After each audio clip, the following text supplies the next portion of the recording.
listening to the Ballroom Network. The following program is intended for all audiences. Welcome to the South Burbs Hitmen podcast with your hosts, Joe Mandel, Steven Zimmerman, and Vinnie Parisi. We're bringing you the White Sox coverage you need from the perspective of true Southsiders. Grab your Kaminsky dog with an ice-cold beer and meet us in section 155. Everyone get on your feet for your South Burbs Hitmen! That ball hit deep! Way back! You can put it on the board! Yes! Jimenez in the air! Left field! He's your hero tonight! Thanks, Cubs! Over the head of Jenks. Uribe charges, throws, out! And the White Sox have won the World Series. Alexei! Yes! Yes! Yes! Yes! Yes! History! A perfect game by Mark Burley, and what an unbelievable play by Dwayne Wise. First pitch starts now.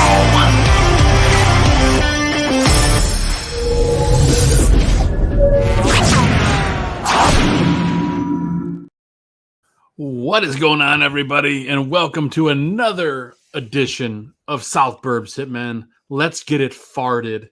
I'm your host, Joe Mandel, and I'm joined, as always, by my White Sox brother in arms. I'm talking about Vinnie Parisi, and my buddy and our buddy, Steven Zimmerman, couldn't be with us tonight. He's a little under the weather, so we're sending him well wishes, and my camera's out of focus, so I know Zim would appreciate that. Let's see if we can get it to fix itself. How about no, I don't know, whatever. We'll deal with it and figure it out as we go. It just decided it didn't want to focus up. But how you doing, Vin? I'm doing good. Summer's almost over. It's 1 billion degrees outside. So I feel like when summer's almost over, you shouldn't be saying it's 1 billion degrees outside. It should be starting to feel like it's getting cooler. That's not the case here in late August. It's amongst the hottest it's been in Illinois, at least. I know the Midwest is experiencing a major heat wave in general. And as they say, these heat waves are freaking me out. I don't like it. I can't wait till it's over. Is that what he says? Waves are freaking me out. Is that what he says? Did I get that right? I'm not cool. I don't know what the young kids are singing. I don't know either, but that's what I think he says. So. That would make sense. I mean, it does freak me out. I mean, it's brutal. It is, especially on a Monday. If it were a Saturday and I had a pool and a nice cold beverage, it'd be fine. But like, when it's Monday and we got to go to work and do a White Sox podcast, no thank you. Get out of my face with that stuff. It's college football season. Yeah, I mean, I'll just pass on the heat in general. Like, it's okay if you're on vacation for a couple days or whatever, but like, does anybody really want to just like? If I love Las Vegas, I could never live there because of the crazy heat. Yeah, people forget Vegas is like literally smack dab in the middle of a literal desert. A desert, yeah. So here's the tips. If you're not a heat person, you go in late March, you go in September, October, November, December, maybe January, and that's it for me. Yeah, I mean, Joe, I feel like you could write a book, which I think I'm sure there are books like this. I'm sure there's podcasts like this, just like Vegas tips. Oh, and sure. I think like time of year to go based on your personal preferences, like a big thing. So like there are people who love when it's 110 degrees. You're a weirdo, but there are people who love it. Time to go, June, July, August, I'm sure.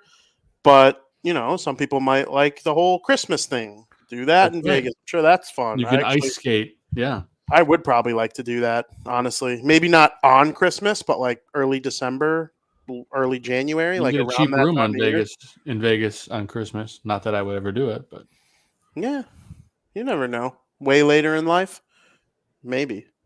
We'll you're right. Maybe I will. Never say never. Never say never on something fun. You know the author James Patterson, who's written like 1 million books about pretty much everything. The name sounds familiar. Mysteries and suspense. Yeah. He has a book about Vegas that's actually fiction. It's nonfiction. It's called What Really Happens in Vegas, and like it's actually really intriguing. Like stories that I didn't even know. Interesting.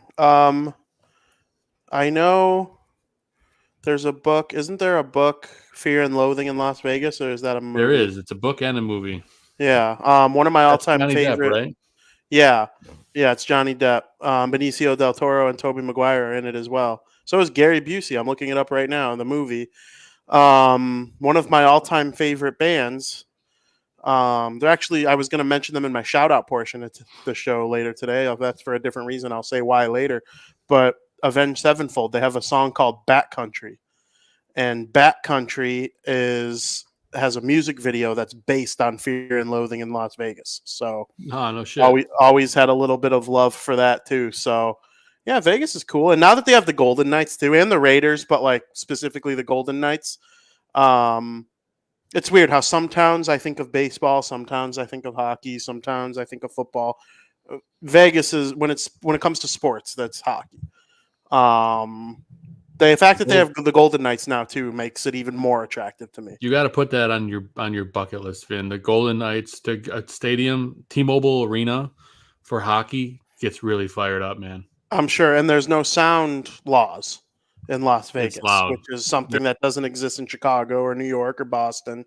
So I do want to go, Joe. I want to go to Vegas with you in particular at some point. Make it happen. Once I, get past wedding and buying a house, I think we'll find a way to make that happen. I would like to go. Obviously, there are certain family members of mine that probably would like to hit up Vegas with me as well. But I do want to make it a point to go to Vegas with you at one time or another. Dude, let's make that happen, dude. For sure. Sign me up. We will. Absolutely. And for those who are tuning in, this is indeed a White Sox show. You're not confused, but we're just literally finding any excuse to talk about anything else. In the promo that I put up on X/Twitter before we went live, that Aldo so kindly shared out as well. So thank you for all the extra viewers that are popping in. I said the Sox are brutal. Let's talk about them for 10 minutes and get into fantasy football talk. So we're hoping that we have some special guests popping on the show a little bit later. So we'll see if they pop in or not. We'll call it a tease. We'll keep you guys hooked. And then if they don't show up, it's not my fault. So sorry. But the monkey in the room, the elephant in the room, Vinny. The White Sox are at 100 losses before the 1st of September. Pretty impressive. It's actually very impressive. I think it's harder to win 100 games or it's harder to lose 100 games before September than win 100 games before September. I honestly do, because you try to win every game. Yeah. Your goal is to win. Your goal is to avoid losing. So if you're actively trying to not reach 100 losses before September, I would assume it's harder. Maybe not. I don't know if a team has ever had a hundo before September. That's actually probably never happened. Now that I think about it, it probably is harder. It was one team. It was like a 1913. I saw the headline earlier. Forgive me, I can't remember who it is. And that would make sense that it maybe happened once, and it was before there were playoffs or anything like that. Like the top two teams from each league just met in the World Series. That would make sense. So maybe it is. I'm kind of correcting myself in my own brain. It probably is harder to win 100 before, but like you do try to win. So you would think that it'd be harder to lose 100 games before September. I think like 5 or 6 teams have done it, 4 or 5 maybe. I read the White Sox lost 100 games in back-to-back seasons for the first time in their 124 organizational history, which is pretty crazy. Like I think what makes the White Sox like a joke all time is their mediocrity more than their being this brutal. They were never this brutal. No matter how much crap you want to talk about the White Sox, whether you're a Cub fan, a self-loathing White Sox fan, they've never been this bad or as bad as even last year. I think last year was only like the 3rd time ever they lost 100 games or 4th time ever they lost 100 games. I feel like every team has lost 100 games, sans maybe the Yankees, Cardinals, Dodgers all time. Like every team goes through that phase, right? The White Sox mostly avoided it. They only lost 100 once during the actual rebuild, the Chris Sale, Yohan Moncada rebuild. And it was exactly 100 on the dot. They lost that 100th game in late September. It's late August. They have 100 losses. There's still about 30-something games to go. They'll probably finish with a record around 35 and 120-something is probably going to end up being the final score there. I'm actually very interested when it starts getting down to the nitty-gritty. watching the White Sox, let's say they have 119 with like 2 games to go, like, or even 1 game to go. Are they going to do this 2003 Detroit Tigers thing? Like, are they going to, if they go on a 2-week run of excellence somehow in September, it'll completely eliminate their chances of breaking that record or being in the conversation for that record. So I do think September will be a little bit intriguing for all of the wrong reasons, but people tune in to watch losers too.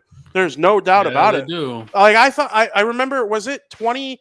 What year did the Colts ended up being like 0-16, I think, and the Dolphins had like 2 wins that year. That was insane to watch. I think people really enjoyed watching that. This year in hockey, whenever the San Jose Sharks played the Chicago Blackhawks, like, oh, this is the Celebrini Bowl. One of these 2 teams is going to have Macklin Celebrini from Boston University if they win the draft lottery. They both stink. And they were tuned in. People were watching that shit.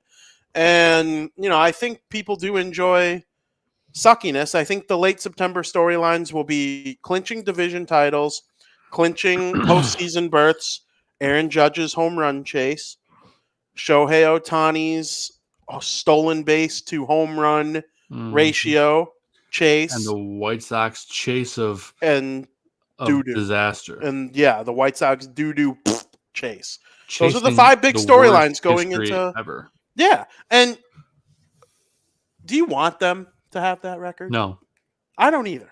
Absolutely not. I did in like June when I was angry, but now that we're almost done, I'm like, no, you don't want that forever. You don't want that. I don't want to hear that for the rest of my life. Well, hear me out. The year's 2030. The White Sox finally figured it out, right? And by figured it out, I mean they're not a complete dumpster fire, right? Okay. Maybe they have a chance to make the playoffs. They're playing the Cubs in the Crosstown Classic. It's June. It's a beautiful Saturday afternoon at Wrigley Field. Mm-hmm. And you're talking shit with your buddies. Oh, well, our team is 5 games over 500. Well, our team is 6 games over 500. Oh, yeah, well, you play in the shitty AL Central. Yeah, but you play in the stinky NL Central. Oh, yeah? Well, at least we never had the worst team in Major League Baseball history. Yeah, it's... Mic drop. It's...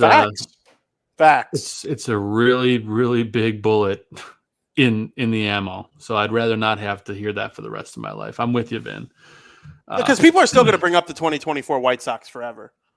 It's an all-time bad team.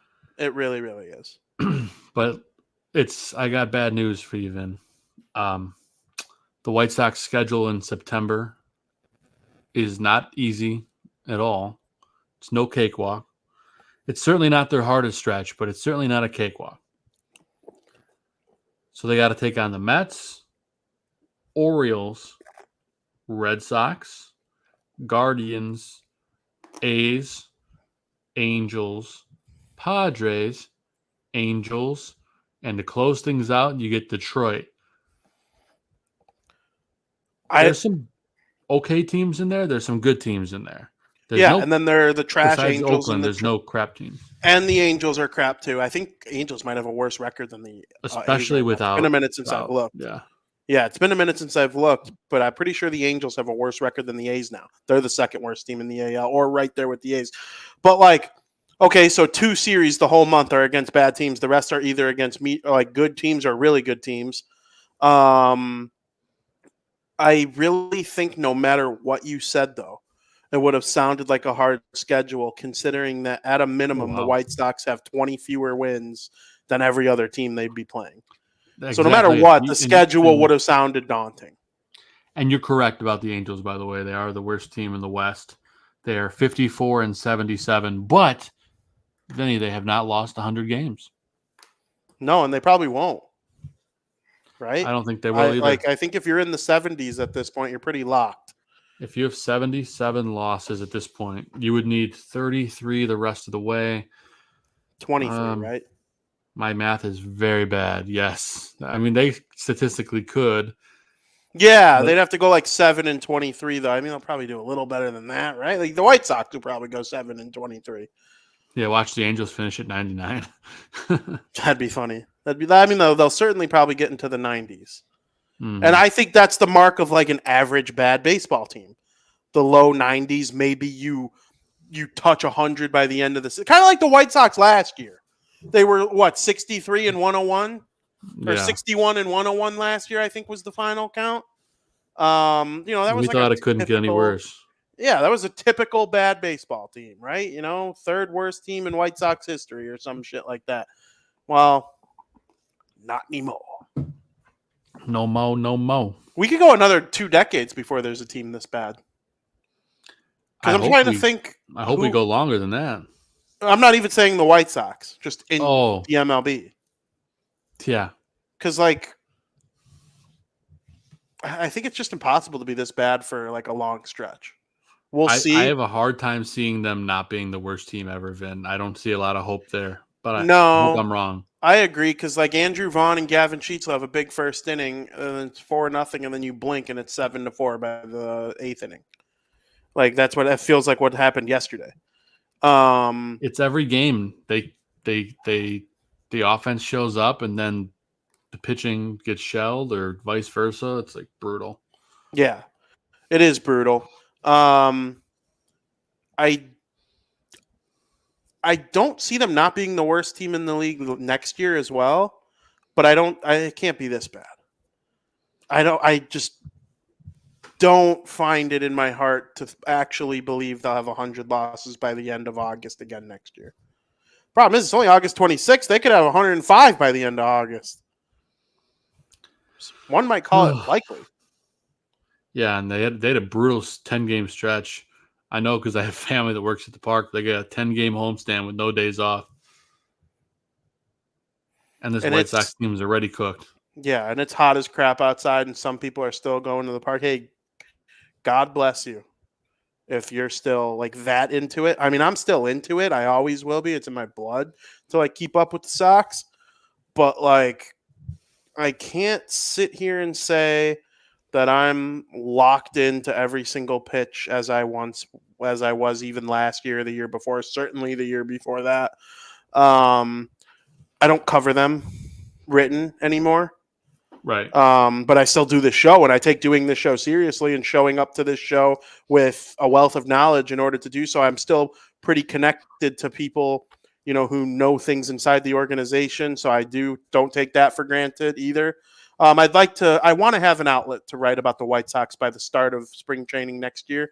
I'm a free agent if you're out there looking, but yeah, I don't write about them right now. Writing about the Bears and the NHL, of course.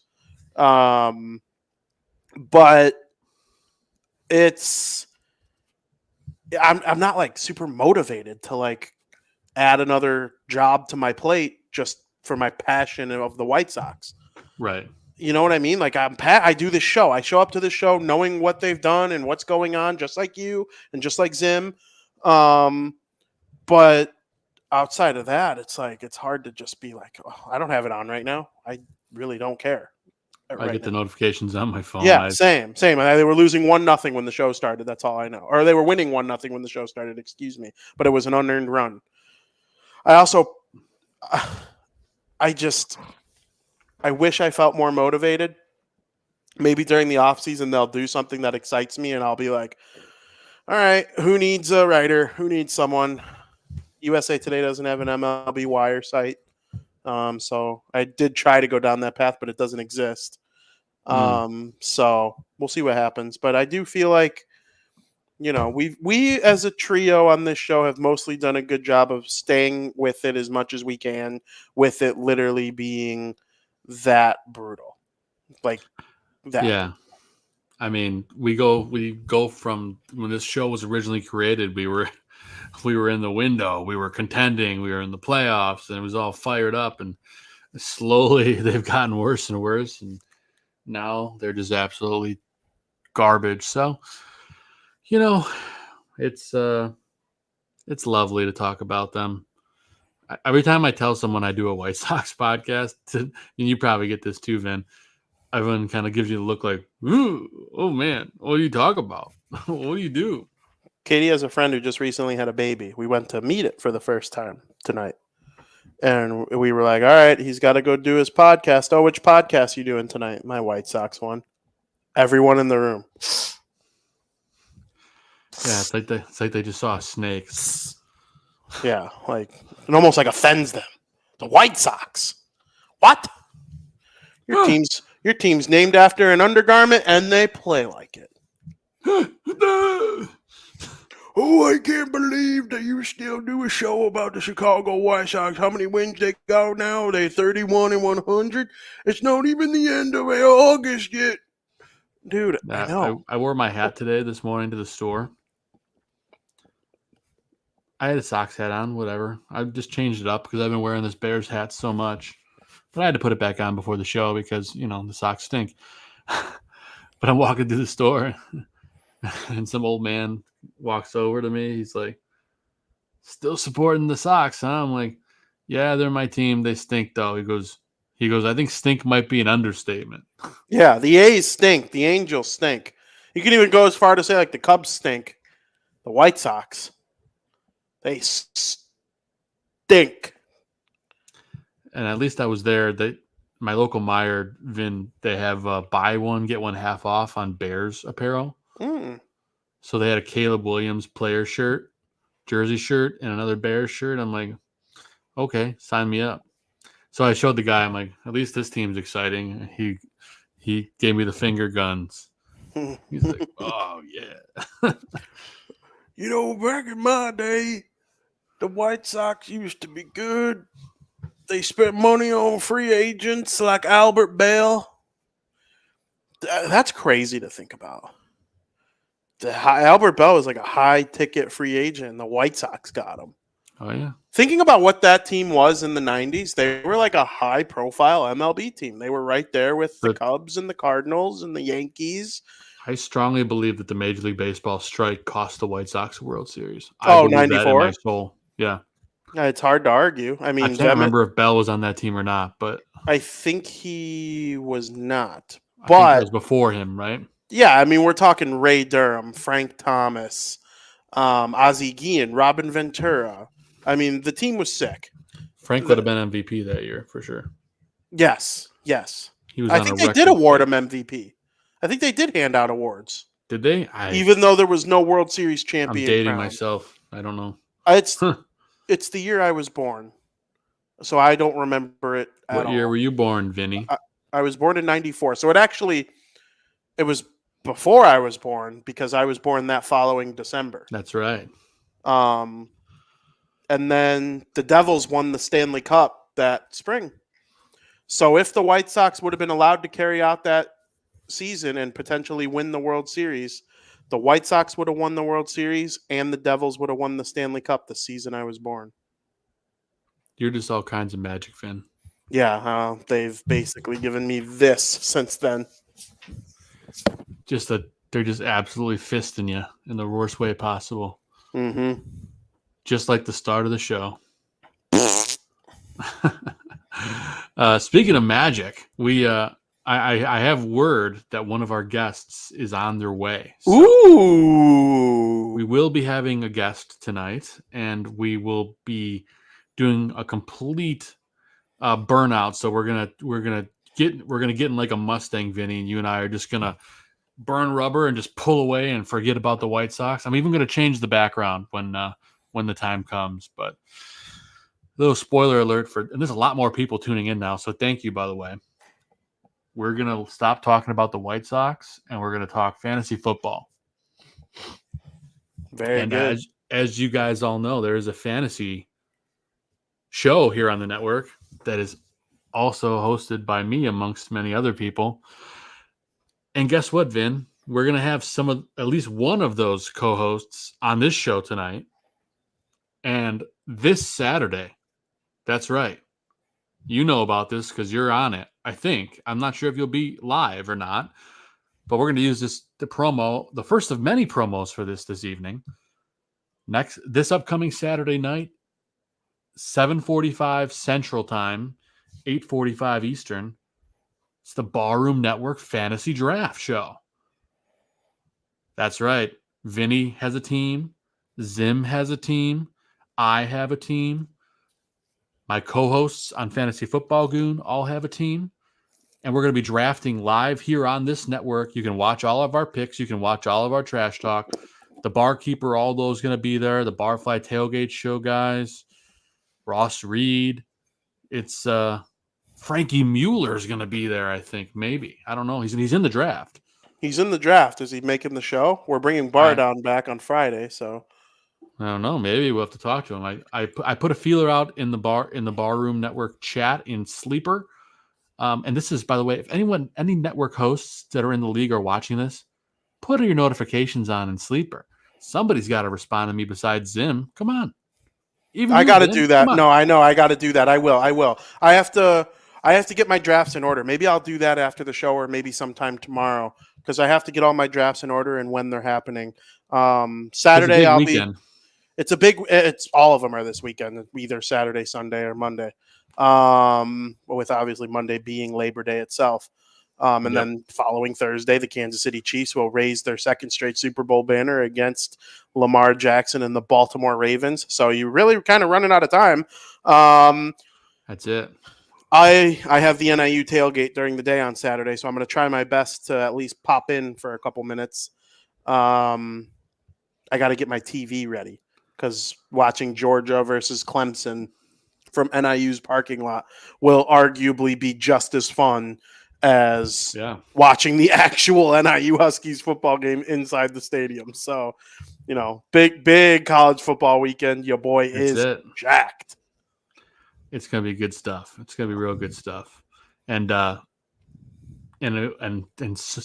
Labor Day evening, Vin, you and I have the guillotine draft. Yeah. That's the one. The big beast. That's the one for me. I take them all serious. One of many for me. I love the guillotine draft, but it's the commitment draft is what I call it.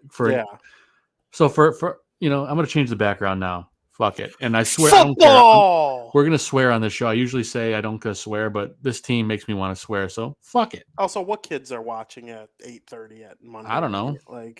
And if you're watching sports podcasts, if they're watching us, they also watch like Barstool and freaking, other DraftKings podcasts. I'll swear, Underdog Fantasy, my favorite podcast of all time, the Section 10 podcast. All these kids are listening to swearing podcasts, so fuck them kids. Fun, Vinny. I was literally about to say that. I was about to say, you know what? Fuck damn kids. I love it, man. And I'm changing the branding as we go live on the air.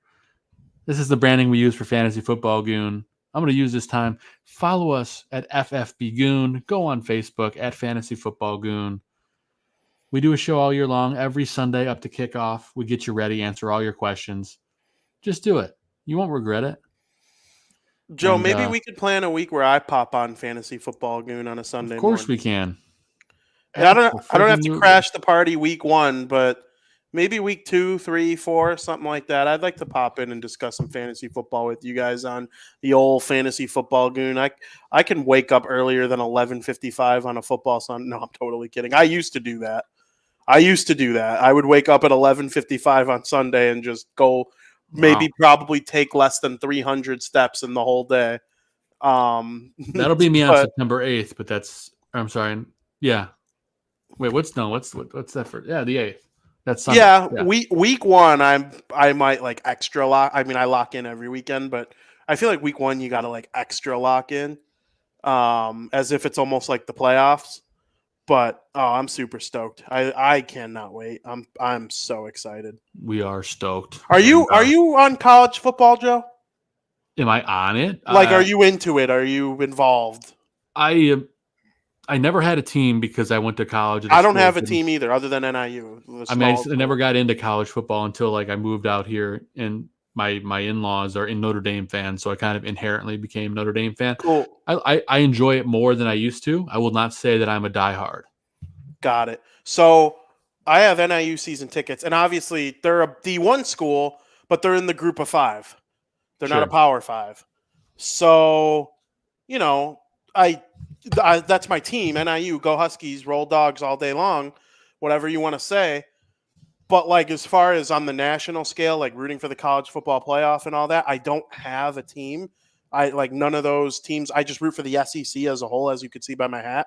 But I also like the Big Ten, nice, colorful schools. I like Notre Dame. The ACC's real fun. Clemson, Boston College, all of them. Georgia Tech, big win over the Seminoles this weekend in Ireland. I'm doing kind of a college football. I don't know if you would call it fantasy because you're not drafting players, but Like a survival? it was a buy-in. It's more of like a pick'em. CBS assigns you 10 games a week, and you're picking the games against the spread. You're picking them against the spread. So, like, let's say Notre Dame is playing LSU. Yep. And LSU is favored by, they're minus 10.5. But you think LSU is going to win, but you don't think they're going to kill them by 2 scores. You think they win by a game-winning field goal in the end. You would pick Notre Dame. So, it's going to be a little bit of an adjustment, I think, for me as far as games I've played before revolving around fantasy sports. Yeah, it changes things a little bit. But I'm very excited. And that Clemson-Georgia game in week 1, I'm almost certain that that's going to be on the slate of games I have to pick. But I tell you, Vin, we're going to have our guest tonight probably could tell you a little bit about the spread and stuff like that. Ooh, one of his many specialties. I will be sure to ask. Is our guest coming up jiggy with college football? Certainly. Yeah, okay. I can tell you all about the spreads for college football. Okay. Coolio. Is said guest here? He's not. He told me he was on his way, so I don't know what that means, but that's okay. But we were about to talk before we even got into college football, which we are excited about, that Labor Day is the guillotine draft. It's the draft that keeps on giving. And I was going to explain to people out there, what a perfect timing for this guest to show up. It's as if the gods just dropped him straight from the heavens into our hands. Amen. We were just talking about it, and we'll bring him on because we were just saying Monday is the guillotine draft, and we have John Santucci, the Tooch, here with us right now. Tooch, thanks for being with us, my friend. And we were just telling everybody what guillotine leagues are. Maybe you could explain it to our listeners. Oh, it's a lot of fun, man. First of all, I'm super happy. I've got both of my sons here. I was waiting for it. Waiting for it. Joe, my radio son, and my other Hanover Park little paisan son. Hey, I was visiting my mom's been in the rehab she fell and broke her hip, so I was over there. Oh, geez, man! I brought her was an Oreo mint Oreo shake. Love that. She likes that, yeah. And it's hobo night here. The girls are sleeping in giant cardboard boxes tonight. So oh, nice. I put I built this wardrobe for my bedroom, that I was living out of these cardboard ones because Wayfair, I ordered one on Wayfair. It took me 3 months to realize that they couldn't ever fulfill the order. So I sent my money back. I'm like, screw it. I'll just go to Amazon, ordered one. It took me 12 hours to build that thing on Sunday, man. Oh, my God. It killed me. Yeah. It almost killed me. Yeah, no thanks. So the old wardrobe boxes that had my clothes in, there's 2 of them. Their girls are sleeping inside of them in front of the TV in the lounge. It's like a little slumber party. Yeah, they're having a slumber party. So they're happy. We got a bunch. We had the Barroom Fantasy Draft coming up Saturday, right? Saturday. It's coming up Saturday. Saturday night. Yep. You watch that draft live. I definitely we should talk a little socks too after I do the guillotine thing, but yeah. Guillotine is fun, man. It's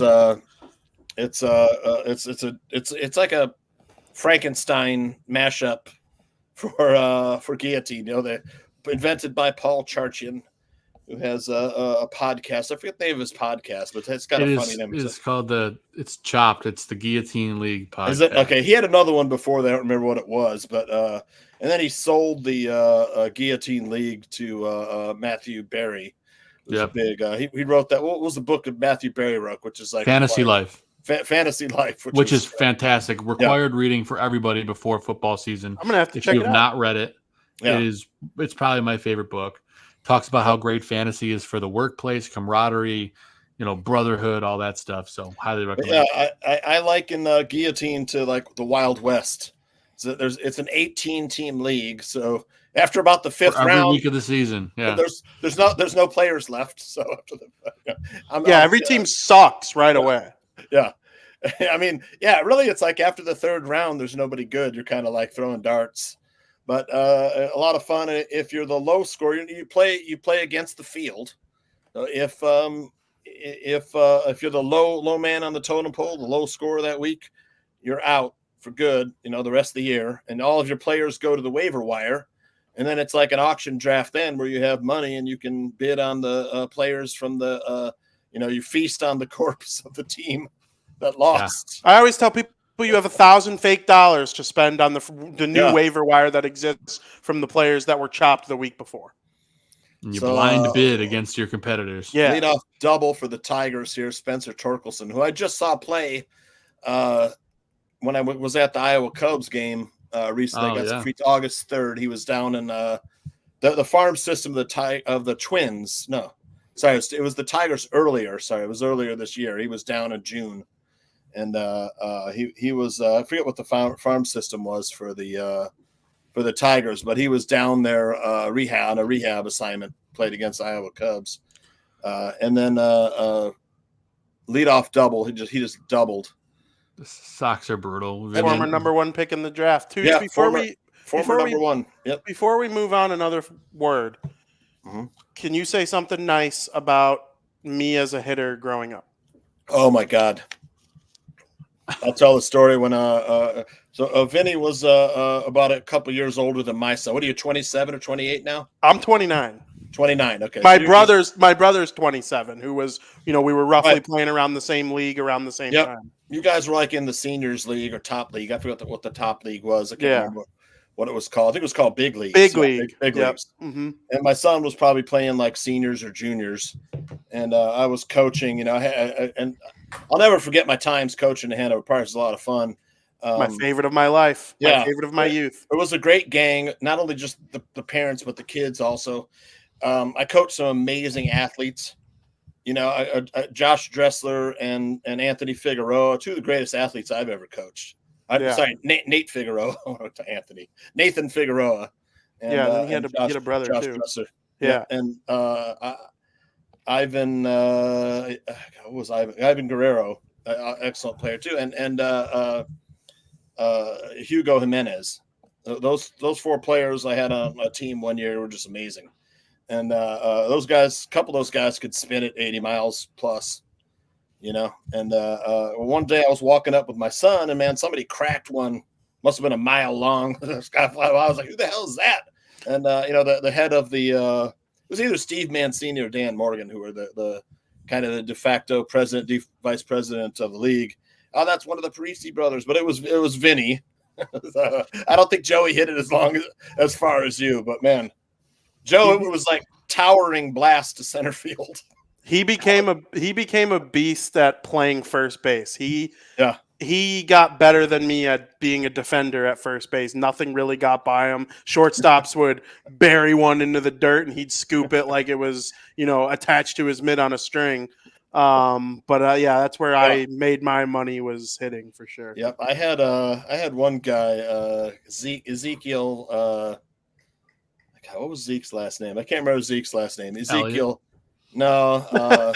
He plays for the Dallas Cowboys. He was a Hispanic last name, and he didn't hit very well, but man, he scooped everything, and he was tall. He was probably like 6'1" by the time he was like 16. So, he was a good ball player for us too. He was like go-to first baseman. He scooped everything. You played first base though too, I think. I did play. I caught, and then I hurt my back, and then I moved to first base. But it was all about the hitting for me. I wish if I could go back, I would pitch more.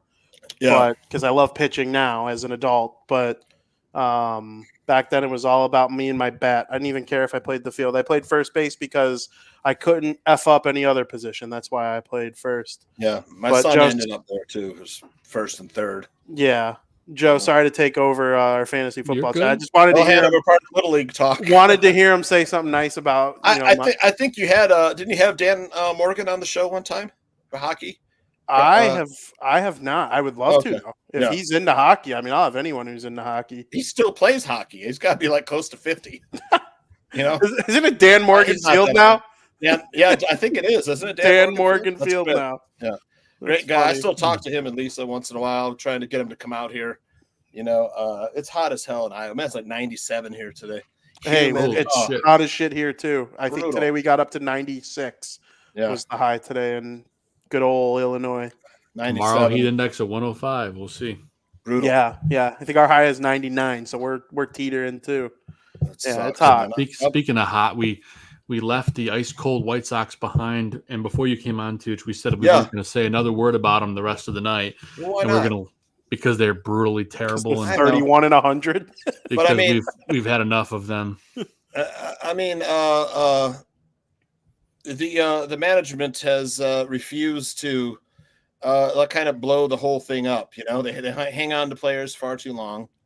There's nothing really in the farm system, I don't think. Right? Is there? There's some good pitching. There's some good pitching. They Good always pitching, have and then had- Montgomery. Yeah, that's about it.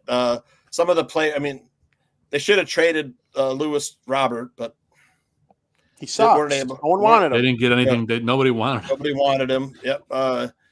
They traded Jake Berger, who's tearing it up in Miami. Yeah, for a box of Cracker Jacks. Yep, for nothing.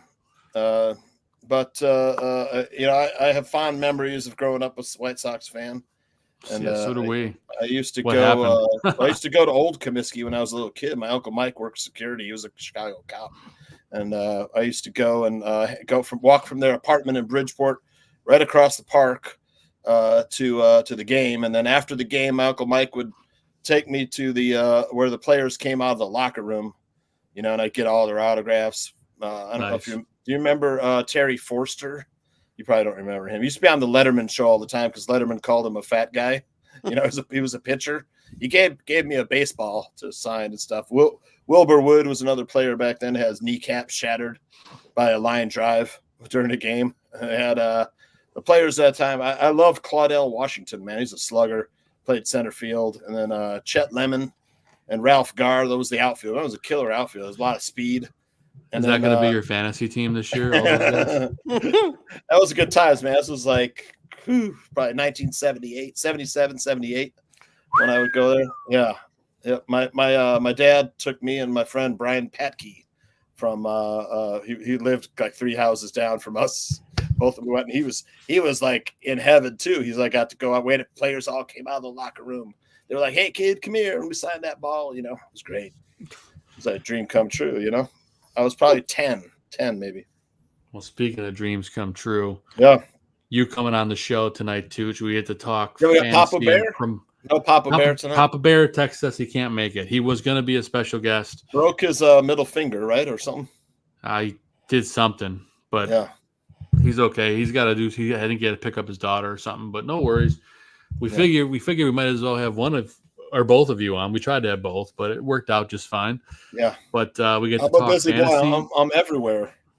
That's now. right. You You're are. everywhere. Sunday tailgate show. Tonight, South Burbs, Hitmen, and then tomorrow Wednesday. night. Tomorrow night we're supposed to have Andrew Billings for a special episode of Barfly Tailgate. Tomorrow night interviewing Andrew Billings. It's not for sure, but that would be awesome. I hope I'm not spoiling anything there in current. Although Tooch said nothing. Yeah, Wednesday I've got Bear Their Souls. Friday weekend sports betting tips, and then I Saturday was is going the draft. for my 6th win in a row on weekend sports betting tips, but I ended up losing because I made the mistake of giving out a play on college football week 0, which is like a total mistake. Never play college football week 0, and if you do, take all dogs. You know, because teams haven't not. It's like preseason for them, and then. Sunday, we got Barfly Tailgate again, and You got the draft on Saturday. I mean, you're a busy guy this draft week. show The on draft Saturday. show. Yep, You're the only one who's busier than me. I'll say it. I mean, and don't worry, you didn't spoil anything. Only 434 people are watching on my feed right now. Yeah, all right. Yeah, I need to sign up for the blue check mark and get my stream going here. Fantasy football talk is what we're doing tonight. That's right. We're going to talk some fantasy. Unless you want to talk about how good of a hitter I was a little bit. Could keep going there. You don't live in Hanover Park still? No. I live right now I'm in Des Plaines, but I'm not going to be here forever. Okay. I don't know where I'm going to end up, but Hanover Park is, it'll always have a special place in my heart. I don't see myself going back there, but I want a hat really bad. And I reached out to Steve about it. I want a hat to wear on the shows so bad. HP, an old HP hat, and I never ended I might have some around here. I'll look around too. And then next time we have the barroom meetup, I'll bring you one. I would appreciate my that. son, I have a ton of his gear and stuff still. Yeah, I want one so bad. I would wear it like you wouldn't believe. It'd be gross within a year. And then I would need another one. And chat, folks hanging out. If you guys have fantasy questions, put them in the chat. We're going to answer them here for you as we go through the show. But and if you have lead off double, the Tigers couldn't score. Still 2-1 White Sox, bottom of the 6th. Tooch has got the enthusiasm that we did at the start of the season, Vin, that slowly was beat out of us. I didn't. I mean, I had the Cubs Pirates over. The second game, Royals Guardians over. And then what was the play? I saw 2-1 today for my personal plays. I want the Royals to win the AL Central so bad. I'm rooting for them almost as hard as I would root for the White Sox to win the AL Central if they were in. Damn, contention. almost so close. I almost 3-0 today. The other one was Yankees Nationals over, but Nestor Cortez has had a quality start last time and this time also another quality start before he was getting lit up. But 5-2 finish for that one. But man, Cubs put up 18 runs on the Pirates today. Holy smokes! Yep. Well, we did have a big breaking news story out of the NFL and fantasy relevant today. Yeah. CeeDee Lamb, who was holding out for the Cowboys, got his contract. He got a 4-year, $136 million deal. Now the second highest paid non-quarterback in the league. I believe he only trails Justin Jefferson, I believe, but he had a $38 million signing bonus, which is the largest signing bonus ever. And look at that. Look at that. For those listening on Spotify or Apple, Tooch is holding up a fantasy football guide from The Athletic. Yep. Brought to you by the New York Times. The company I work for, I produce this magazine. Oh. Same with ESPN Fantasy. If you're looking, my name are in the. Let's see, it's green here. That's funny. Yeah. Oh, so you can get me a job writing for The Athletic. Okay, I appreciate it. Thank you. My DMs are open. I just put together the articles already written and stuff, but never mind. But I'm putting together. I'm more of like quality control for these ones and stuff. Help. There's Tooch's name is in there. I got the ESPN one. Mine's got Mahomes in the cover. Yeah, that's sick. Yeah, and for those who don't know, he was holding up one that had Mr. CeeDee Lamb on the cover. Yep. Very, very CeeDee cool. Lamb for the Athletic, and I got Puka Nacua for the ESPN one on the cover. Puka. Yeah, we talked about who would be the next Puka this season. And this is actually two questions, Vinny, for Puka Nacua. Can you expect another 1,000-yard year out of him? And who's the next? Who would you predict to be the next Puka Nacua? Oh, yeah, we didn't get Vinny's take on this. And by next Puka Nacua, do you just mean rookie that has 1,000 yards? Yes. Because I think this could be like an all-time great rookie wide receiver. Yeah. Truly. Yes, I do think Puka can do it again. I think the world of Matthew Stafford, if he stays healthy, I think all those receivers can eat. Yeah. And it's not like they have like a Todd Gurley or anything like that who's just going to dominate as a running. I mean, but they do though. They're fine. What's their guy? Who's their guy? Kyron Williams, man. Kyron Williams. Duh. Number 2 overall fantasy scorer, points per game. Okay, yeah, that's true. Actually, I'm an idiot. But the thing is that in the past, Sean McVay has loved using the running back by committee, but not by choice. I mean, people say loved. I shouldn't have said love, but it's only because he didn't have a guy. Because the injuries, true. Yeah, that's true. Injuries. He wanted Cam Akers to be that guy. It turned out Kyron Williams, that guy. He loves Kyron Williams, and there's no question if he had his druthers, he would prefer starting Kyron Williams like lead dog. So I mean, I wouldn't be afraid to draft Kyron. In fact, if he's there in the second round, I think that's a smash. Well, now I'm going to take him first overall in the barroom league because I have the number one pick. Not to you brag. Should definitely do that. And I'm just going to take my little mishap there and use it to my advantage. That's another question. Like who do you think? There's only like 4 players worthy of that top spot. Well, we'll go Yeah. over that later. But Yeah, we'll get to that in a second. As far as the rookie wide receiver, I almost said Wookie wide receiver again, Joe. I did that last You week. said it last And week, then I too. made the Chewbacca noise because I keep saying Wookie over and over again. I think obviously Odunze is a candidate, but there's DJ Moore and there's Keenan Allen there to two guys standing in the way. Yeah, exactly. So I'm not sure necessarily that right away are they going to have 3 1,000-yard receivers like DJ Moore went on first take and said was going to happen. I would be because Caleb is going over 5,000 as a quarterback if all 3 of them go over 1,000 individually, because you figure Cole Kmet's going to eat a little bit too, and they'll do some passing out of the backfield. DeAndre Swift is good for that here and there. So I don't know if Odunze is the top guy in line for that, even though he could arguably be the most talented of all the rookie wide receivers. I'm so stupid. I'm going to stop saying that word. But Marvin Harrison Jr. on the Cardinals, right? If Kyler Murray has a really good year, he could, be a candidate, I think. Obviously, Malik Neighbors, he's uber talented. I think people assume the big 3 are all going to be in that conversation. I really like the kid Jacksonville drafted, Brian Thomas Jr. He was at LSU. That's my guy, too. He was at LSU with Malik He's Neighbors. only had 1 good year of college, but I'm with you, though, because if you were to build a wide receiver in a lab, it'd be this guy. 100%. Yeah. And then now I'm drawing a blank on his name. I drafted him. I wrote probably for USA Today. If you ever come in contact with Alyssa Barbieri to talk to her about it. She's my editor at USA Today. Yep.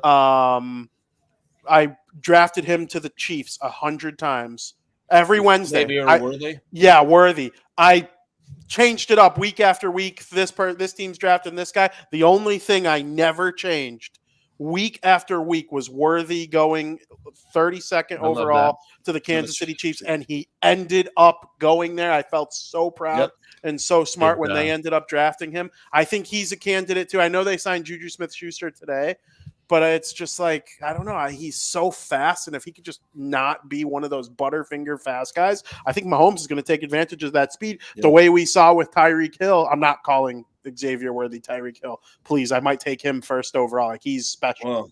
Tyreek is thicker, though, Yeah, for sure.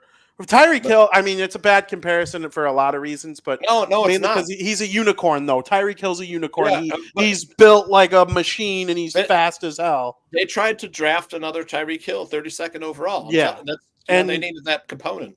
Who knows? Maybe they did, because if a team with a stinky quarterback drafted Xavier Worthy, you're not sure they're going to be able to take advantage of his speed the way that, imagine if the Steelers ended up with Worthy and one of washed up, who I think Russell Wilson's going to go to the Hall of Fame. But right now, I have no other reason to think anything other than he stinks, or Justin Fields, one of those 2 guys throwing Worthy the ball. He's not going to necessarily be what I think he would be with Kansas City, but timing is everything, time and place. He's another candidate for me too, so I like those guys. There's a name that neither of you guys brought up that I'm going to float here. Ladd McConkey. Yep. Yeah, it's a good one, him and Josh Kelly. Great name. Josh Palmer. Thank you. I keep calling him Kelly. I have him on 3 teams already, and I call him Josh Kelly. Dude, I'm surprised. I'm the one whose memory's working here tonight. I'm the old guy. No, I'm just stupid. Ladd's a good one because, you think of Puka Nacua, you think about, deceptive speed and the route running, because Puka Nacua is pretty darn good route running. But I expect a return to form for Cooper Kupp on the Rams. I think Cooper Kupp's going to have a huge year too. He's too good a player. He's too good a player. He's an excellent route runner, man. He's healthy for the first time. He's healthy. The thing is like he's so shifty. Like the body, the way his body, moves, and it's the fake out for the cornerbacks. By reminding me of Williams and then bringing up Cooper Kupp's resurgence, and obviously they have Nacua and Ladd McConkey. Are you guys talking me into the Rams having a top 5 offense in the NFC? I mean, McConkey's on the Chargers. McConkey's on the Chargers. But oh my God, it's the other Los Angeles team. No, but I'm so dumb. I quit. See you guys. They're what is it? Josh Palmer, and there's another guy too. There's a DJ Chark. The point still stands. Is DJ Chark there, Joe? Quentin Johnson. He's terrible. I think it's DJ Chark. I think it's DJ Chark too. But I'm not drafting Chark. If you would have asked me, Vinny, I'll give you $1 billion if you answer this question right. Who does Ladd McConkey play for? I would have said the Los Angeles Rams with a straight face and uber amounts of confidence, and you would have laughed in my face and taken $1 billion away from me. Side note, Tooch, I just Googled it. DJ Chark is on the Chargers, but he left practice with a serious injury the other day. So I don't. Quentin Johnson open. I'm going to put on my specs so I can see the screen up here. And Austin Meadows homers tied the game. Tigers 2, White Sox 2, top of the 7th, 1 out. Hell yeah. So what is it? What's the guy's name? Jesse Schuster? Yeah. Mm-hmm. Is that his name? Jesse Schuster, right? Yeah. He's still pitching left hand. He came in. I thought he was a starter. He's a reliever, huh? Schuster? I honestly, it's Jared Schuster. They've used all these guys in multiple different situations. If you're not like one of the starters that Thorpe or before getting traded, Kopech was in the bullpen all year. Crochet was in the bullpen last year, right? Yeah. Every guy's been used in every situation with this dog pile. They traded away Eric Fede, right? Yeah, they traded away him.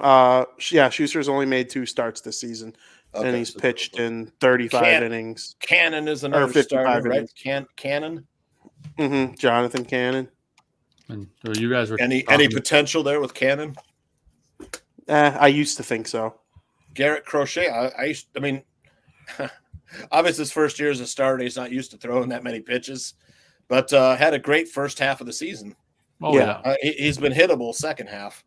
But still good. Still a guy you believe can be a front end of a rotation. Maybe not an ace, but maybe a number 2. Maybe an ace too, though, because a lefty who can rifle at 100 miles per hour can't have too many young arms. Yeah, especially a lefty.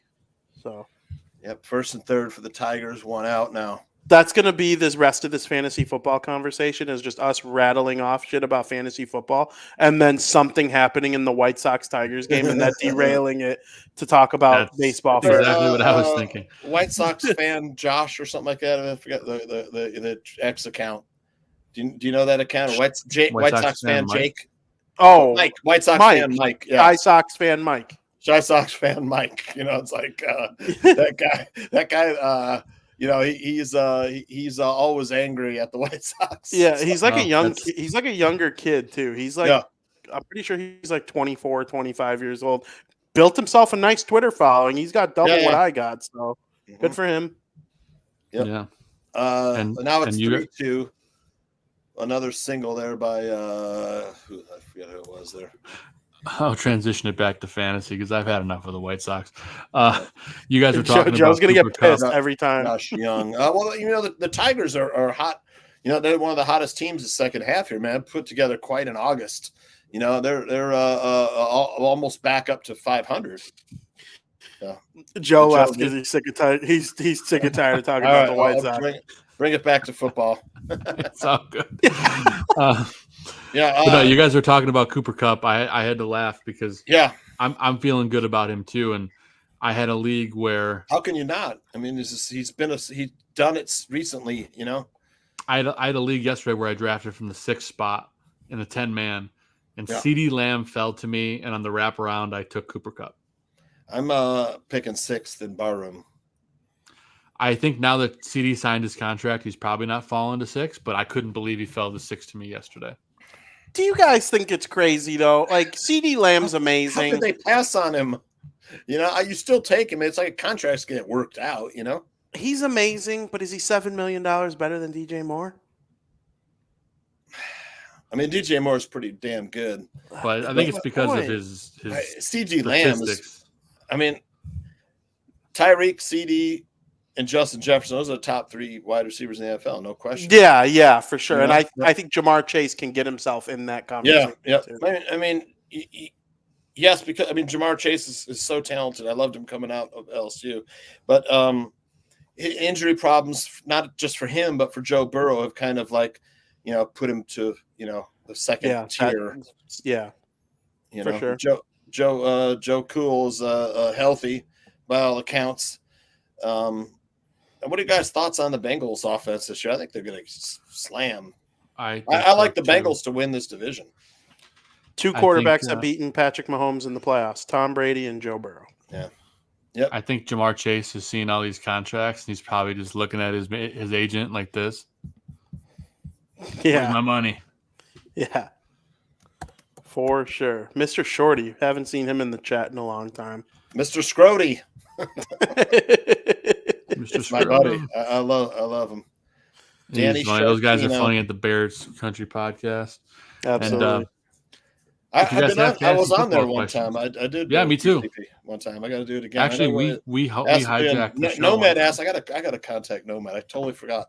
Nomad wanted to have me on his show, and I want to go on. I love Nomad too. Nomad's hilarious. Yeah, tell Tooch that story, Joe, about how we hijacked Bears Country. Yeah, so that was genius content. That was genius. Right so you guys both went on at the same time. They had me, Zim, and Vinnie on, and the whole premise was like when the show started, we were introing it like it was South Burbs Hitmen, and then Foster comes on. He's like, "Guys, this is the wrong show, wrong network. This is off my show." He's like, "Get the fuck off my show!" And then it just fired the opening. That was when it was on the bar. Oh, sheesh! Torkelson goes deep, 3-run homer, 6-2 Tigers. Sorry, Joe.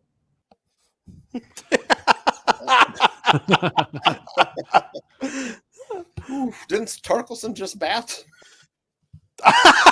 He didn't learn his lesson. But anyway, that's very funny. He keeps bringing up freaking Torkel. All right, let's head over to.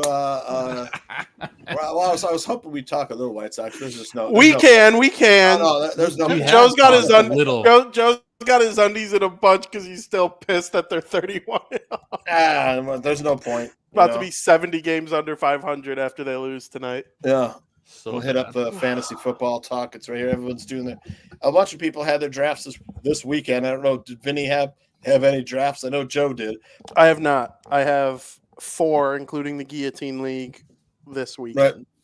Joe, did you drafted once already, right? I had one draft yesterday. Yes. Right. That's the Shock League? Yes. Nice. Who's in that one? I don't know if there's anyone in that league besides Steve Cullen and David Earls. Okay, so because like Phil and Pete are no longer in it, right? Nope.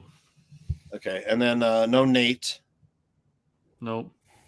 I'm trying to think who else was in there. Well, there's people from the studio. It's other parts of SGK that are just.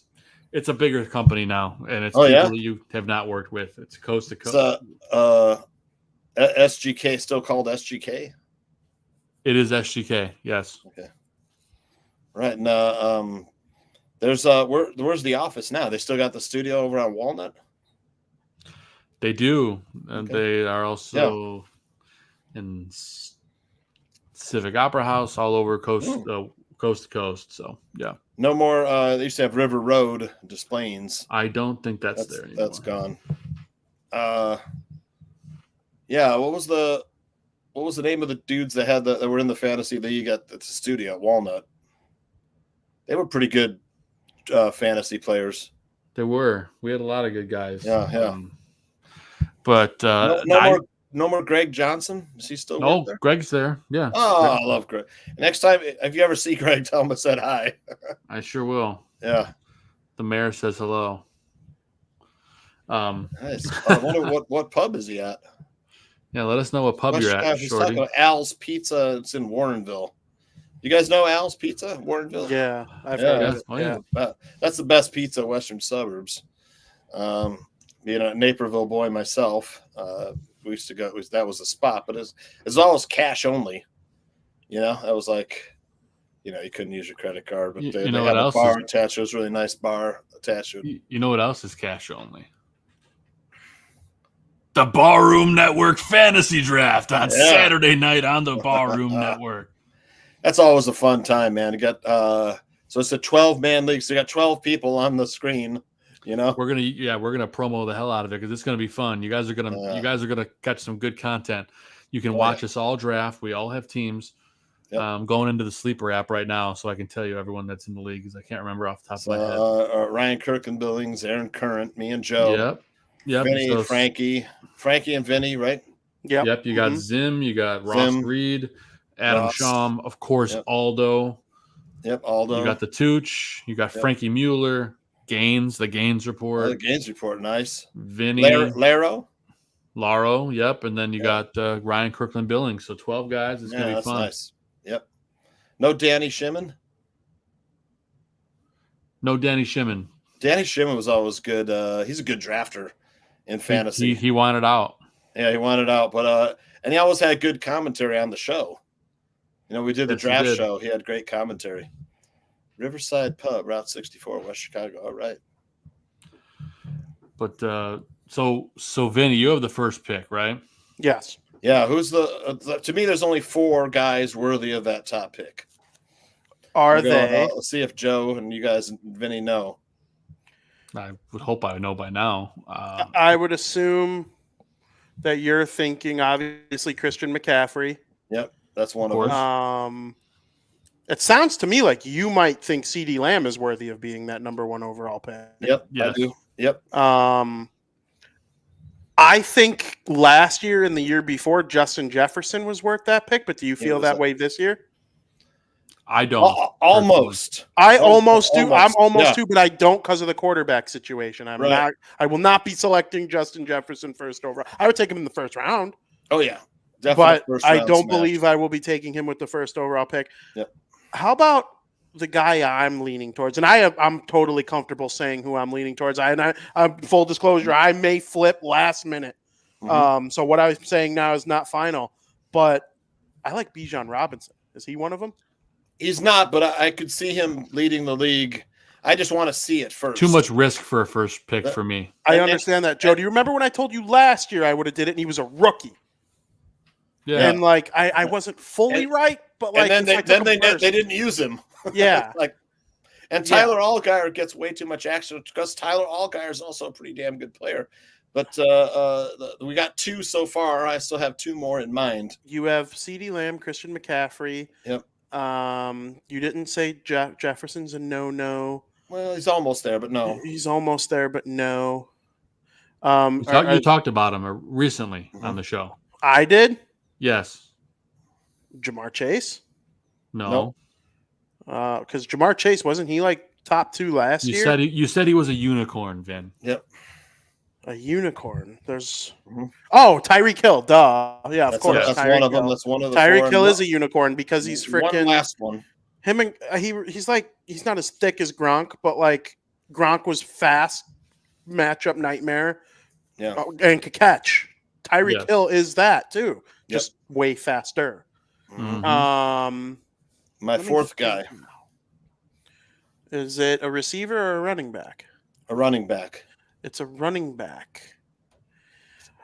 DeAndre Swift, let's go. No. No chance. Yeah, I could easily. I'm not going to cheat. I'm sure Joe knows. He knows who it is. Yeah, well, Joe hosts a fantasy football podcast. He better freaking know. But only one of us here is one. I don't actually know if either of you 2 have won the Guillotine League. I will brag about that until the day I take a last breath. I won the Guillotine League. That was the inaugural season too, right? Was it, Joe? It was my 2nd year playing. 2nd year, okay. And the year before I came in 10th. Go ahead, Joe. No, go. I would just say Vinny won that league, and he can hold that over me until I get my own title. But Joe, I'm not going to hold it over you at all because I know you're capable. Well, thank obviously. you. I appreciate that. But I don't even know. I feel like it's someone obviously that I know, but like you're talking about for the 4th guy. Yeah, I'm going over all these players in my head, and I'm like, this 4th player requires the most explanation. I'll tell you why. I think. Okay, so it would require a lot of explanation for this guy. I was thinking, is it Saquon Barkley? No. Okay, because I do like him this year. I like Saquon a lot. Same. No. He's an aging player, and he doesn't quite have the breakaway speed that this 4th player has. The 4th player was this Brees player Hall. We're talking about here. Brees Hall. Yep. Yeah. And the reason why I like Breece Hall is, one, he's got breakaway potential. Two, he's an excellent receiver. So I'm talking PPR here. If you were to say, could he have 1,000 yards and 500 yards receiving? I would say definitely possible. Highly, maybe even highly likely. But he's got a finally playing with a decent quarterback. I mean, granted, it's a 40-year-old Aaron Rodgers, but they made major upgrades to their offensive line. Their offensive line is way better than it's been in years. Last year, that was the big problem. But he should be, finding lots of open space, and there's nobody behind him. There's nobody behind him in the depth for the chart. Running the depth chart. Yeah. Tooch, I'm going to ask you something. Well, I'm going to ask you many things. Let's listen to this offensive line. At the tackles, you got Tyrone Smith and Morgan Moses, two really good players. Yeah, upgrades. Elijah Vera Tucker at right guard, really good player. John Simpson at left guard. Joe Hitmen at center. So it means they're going to be open up some nice holes for him. So I'm high on. I think that those three guys is like, if you don't get one of those three, I mean, there's some other ones that are worthy of first round picks, I think. But that's the same reason, Tooch. I'm not sleeping on Rodgers. I got him in the 15th round as a backup yesterday. Yep. Tooch, do you remember, and we talked about this last week with Joe and Zim, do you remember who injured Aaron Rodgers? Oh, it was the first series of the Jets game last year, the very first series. Monday Night Football. I don't remember. It was former Bear Leonard Floyd. Yeah, that's right. Do you know who Aaron Rodgers plays against on Monday Night Football? First game of the season? Yeah. Oh, jeez. Leonard Floyd and the San Francisco 49ers. Okay, so Floyd is on the Niners this year. Yes. Yep. Yeah. Wow. That's crazy. I mean, history repeat itself. Yeah, well, history repeat itself, man. I don't root for injury. I don't. I truly don't. I truly think the don't. league, that would suck for the league. It would be terrible for the league, especially New York. The Jets haven't been good in 10 years. That would be a terrible way for Rodgers to close out his career. He's 40 years old. He'd probably be like, you know what? Fuck it, I'm out of here. Yeah. Last year he was saying he's coming back every week. This time he would probably just quit. Yeah, I'd be like, yeah, I'm done. Yeah, he'd Antonio Brown that shit. Halfway through the game, he would just let people know he's done. Yep. But I mean, that is, again, terrible for the league. Would hate it, but it also would be like, it's meant to be, dude. Yeah, it's meant to be. But other running backs. I mean, look, Jonathan Taylor's got nobody behind him. He's a decent receiver out of the backfield as well. The reason why people are not grading him as high is because Anthony Richardson's a running quarterback. There's all right. Whatever. He's still gonna get 300 touches. So I think you can still draft Jonathan Taylor. Their offensive line decent. It's not as good as it has been in the past. And then you mentioned Saquon Barkley, who's playing behind another one of the best. Probably might be the line of his career. Might be the best offensive line in the league too, Joe. And then you got Saquon Barkley, Kyron Williams. I think those guys are all first round running backs. So the question for most people when they're drafting, it's really just running back or wide receiver. How are you going to build? You take one of those top wide receivers, because after those top wide receivers are gone, it's a little dicey. After that for a little while. For me, too, unless you get McCaffrey or Breece Hall, your first round is going to be a wide receiver, unless it's Bijan towards the tail end of the first round. Yep, 100%. That's it. In the back end, though, look, first round grades. AJ Brown, I think, could have a great season too. Yeah. Nobody's taking a quarterback or tight end in the first round. Correct. Should not, unless there's always you can make an argument in the guillotine league. I stand by that as a former. Oh yeah, for sure. Yeah, we're not talking guillotine. Yeah. I think if I had eight, one of the years I had 17 or 18, in guillotine, and I took Josh Allen and Travis Kelce my first two picks. 70 points. 70 points locks you into not getting chopped in the first 5 weeks. Yeah. And if So, you have Patrick Mahomes, you're halfway there, right there. Yeah, let me just stop because this is what I've been thinking about. Joe and I were chopped week 4 and 5 last year. Yeah, the Rodgers injury just screwed me over so bad. Four and 5. So I'm like, I'm not getting. So maybe I just draft for high floors. I was like draft the high floor team. We were getting like Derrick Henry, Amon-Ra St. Brown, or whatever. Just guys like that. Where they're getting, Josh Allen, Mahomes. You're gonna get 20 to 35 points every week. Yeah, if you could have 3 or 4 guys get you to that, I'm not getting chopped total. Maybe you're not the highest in the league. Yeah. Because like last year, I think Frankie Mueller, he made it to like week 8, and through week 8, he was the highest scorer in the league. Every week he was coming first, the highest second, or scorer third. when I got chopped at week 4. Exactly. Yep. Sometimes I think there's a benefit to like coasting early. Yep. And then like pounding the waiver wire in 100%. a smart way. Yep. Down the stretch. So there's lots of different ways you could. Yeah. The strategy for guillotine is like there's like a million different strategies for sure. You can go a bunch of different routes. I have a question for you. You have on the Houston Texans. Yeah. That's a great question. You have Tank Dell, you have Nico Collins, and you have Mr. Stephon Diggs. Yeah. Amongst the 3 Texans wide receivers that could be the number 1 target any given week, who would you target first? This is a great question, and this is the question that's on tons of fantasy managers' minds this season. How do you? Because really, the only benefactor of this whole situation is C.J. Stroud. Yeah, like just draft C.J. Stroud to be your quarterback. You'll get all their yards. Yep, but for me, again, if you're to build a wide receiver in a lab, you'd build him like Nico Collins, 6'4", 225, and 4.3 speed. He's a tough load to tackle. Sure. The guy's a beast, but his ADP is really high. You have to take Nico in the 3rd, sometimes the 2nd. And he's fighting 2 other guys for target share. But Tank Dell is the best value. So that's who I got. Yeah, Tank Dell's the best value there. He's also fighting.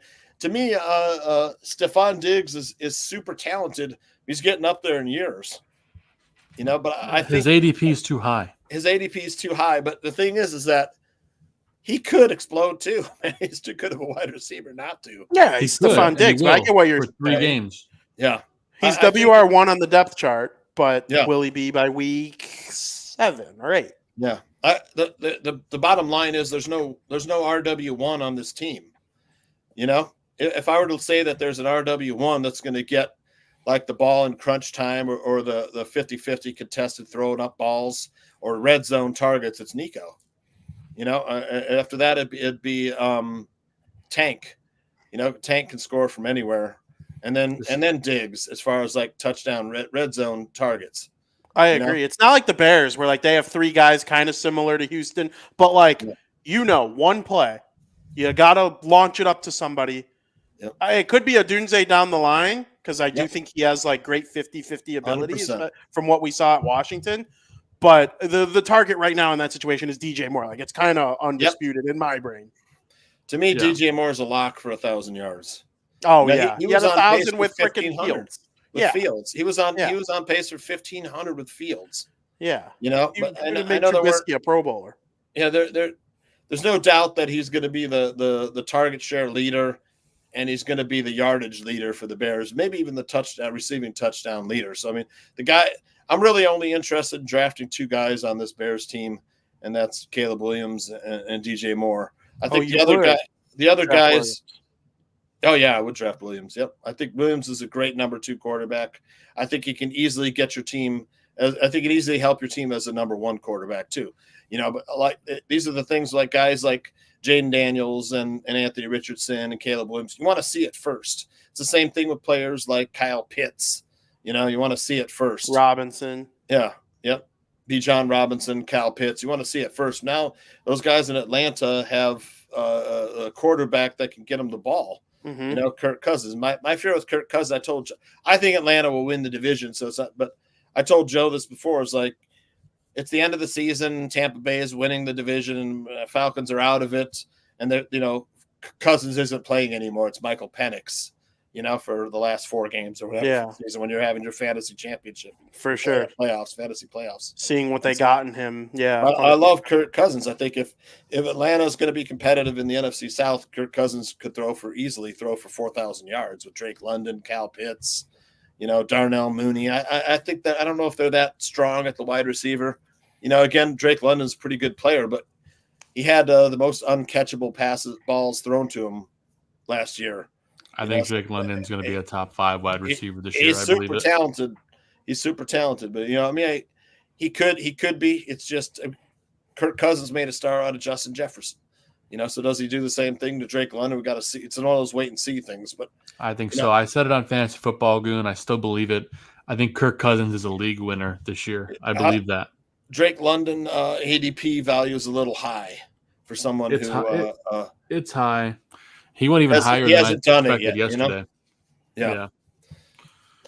Well, and I was waiting around yesterday in that draft I was going to wait another round for my guy Kirk Cousins. I think it was round 6, and I was going to hope he would make it to 7, but he got scooped up, so I had to take Kyler Murray. But I'm not upset about that.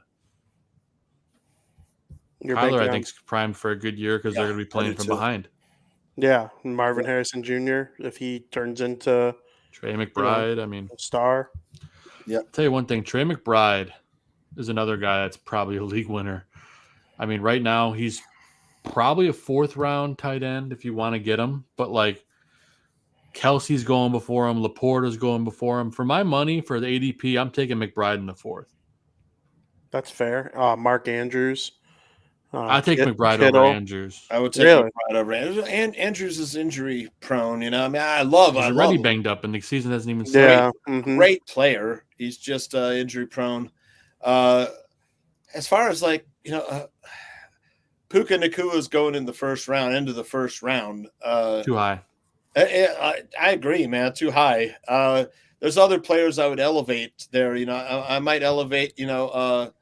Saquon Barkley to that 12 slot. I would. I think he's worth a 1st round pick. Jonathan Taylor, I would elevate to that 1st round pick over. I even have Travis Etienne ranked a little higher than. Oh, I forgot about Etienne. He's a good player. In my draft yesterday, Etienne went before Bijan. I don't think that's I don't think that's too terrible. I don't think that's crazy either. Yeah, I don't either. The Jags were 7-3 when Lawrence got hurt last year. I stand by that. Yeah, Etienne is solid, man. He does it all. There's nobody behind him too. We're talking about running backs in that situation. Half the league is a running back by committee. Half the league is maybe less than half the league is a single workorse. Mm-hmm. Probably less than half. Speaking of splitting, where are you guys on the Dolphins little tandem that they got there with A-Chain and Mostert? So go ahead, Joe. I'll tell you what Anthony told me. I'm sure Anthony probably told you something different than what I'm about to say, but might be the same thing. A-Chain is primed for a huge breakout season in my opinion. Totally agree. This is a guy who last year had the most amount of fantasy points in games played. I don't remember the exact statistic off the top of my head. Like fantasy points per game played? Yes. I believe it's something along the lines of that ever in the history of the league. Yep. And he didn't even have a full workload. Granted, he's not going to get a full workload, but what he's going to get is more than enough. I think they know what they have now. I mean, he's the fastest guy that I can think of in the running back position right now. I take him in a race against anybody at the running back position. The guy that got an offense with Tyreek Hill. Yeah, I was going to say the running back they drafted might be faster than him this year, Jalen Wright. Jalen Wright is he's fast. Sitting in the 3rd spot. It's a guy that is definitely draftable. Raheem Mostert, 18 touchdowns rushing last year. There's nowhere to go but down. But his ADP isn't that high, so you take him and hoping you get 12 touchdowns out of him. The thing is, Anthony told me he had Mostert and A-Chain on his team last year. Couldn't figure out which one to start. He'd start one, and the other one would, and most fantasy players think I can't start 2 running backs from the same team in the same game. Well, with the Dolphins, you can, man. Yeah, you really can. I had A-Chain explosive. I had A-Chain in a league last year, and I dominated the regular season. I'm talking like 12-4, dominate the regular season, had the first round bye, first overall seed, and then I lost in the championship by 4. All right, here's the stat. I got the stats on A-Chain. Yep. He is the best fantasy point scoring running back of all time through his first 130 career touches. Jeebus. 1.415 PPR fantasy points per touch last year was historic. He played over 45% of the snaps in 14 plus games. This guy is a guaranteed Had stud. like he missed 6 games due to injury though too. Yeah. But he's not a big guy though. You know, that's the thing that worries me. But neither's Mostert. The biggest guy is Jalen Wright. You know, I mean, if he can play, if he can play at least 12 to 12 to 14 games, A-Chain's a top 5 running back. Yeah, and where's he Screw going? you guys He's going in picking him first. the 3rd round. Yeah, A-Chain is going going in the 3rd round right now or 4th. No, he's going first overall in the Barroom League. Sold to the man in the Devils shirt and SEC championship hat. If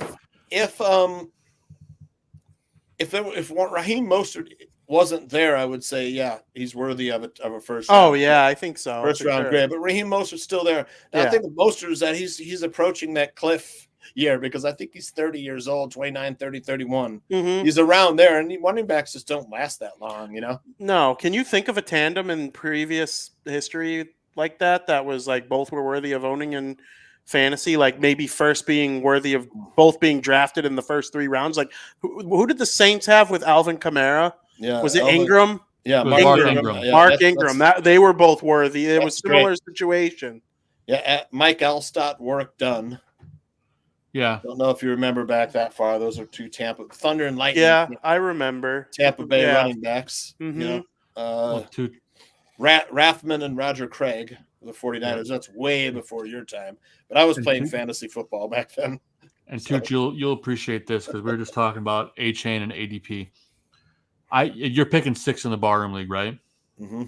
I had 6 last night. It was a 10-man, but you can at least compare it a little bit. If CeeDee Lamb fell to me, that's a smash. Well, that's we know that's not happening in our league. It's not happening. But I will say I got CD and then it wrapped around, and I got Jahmyr Gibbs on the wraparound.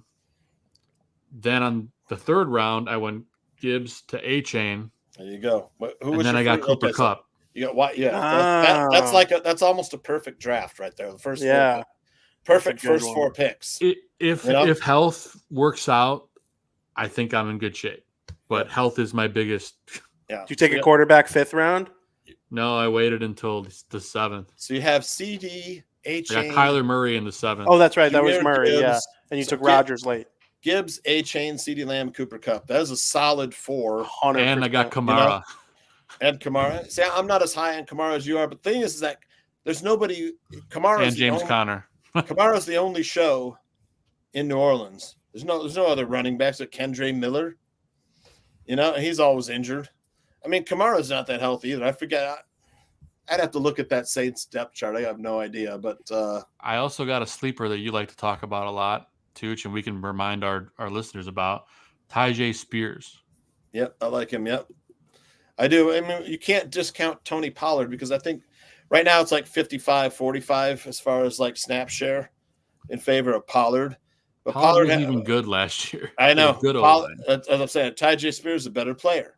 But for whatever reason, they paid a lot of money for Tony Pollard, and they're going to play him. You know? For sure. And Tyjae Spears is a 2nd year of a rookie contract. But the thing is that he got 55%. He got a lot of snaps with Derrick Henry there. He got a high snap share. I forget his total snap share last season. That running back, Alvin Kamara, Jamal Williams is still there. Yep. Kendre Miller, Jordan Mims, and of course you have the Swiss Army knife Taysom Hill who get some goal line carries. Tight end and quarterback eligible, by the way. Alvin Kamara, I think, is the best goal line back on the team, but for some reason they're infatuated with giving the ball to Jamal Williams or Taysom Hill on the goal line. Just for the dink and dunks alone, I'll take him as running back 3 for my squad. Yeah, I kind of like if I miss out on a decent backup tight end, I kind of like drafting Juwan Johnson Juwan Johnson's a good call. The Saints, because he's 6'7". It's hard to miss a guy like that in the end zone, Well, if we're talking sleeper tight ends, Juwan Johnson's a guy that you got to talk about. Yeah. I want to talk about a guy that's not been drafted in any league that I'm in, but I picked him up because in this draft I was in yesterday, I took TJ Hawkinson in the 14th round. There you go. He's on PUP, right?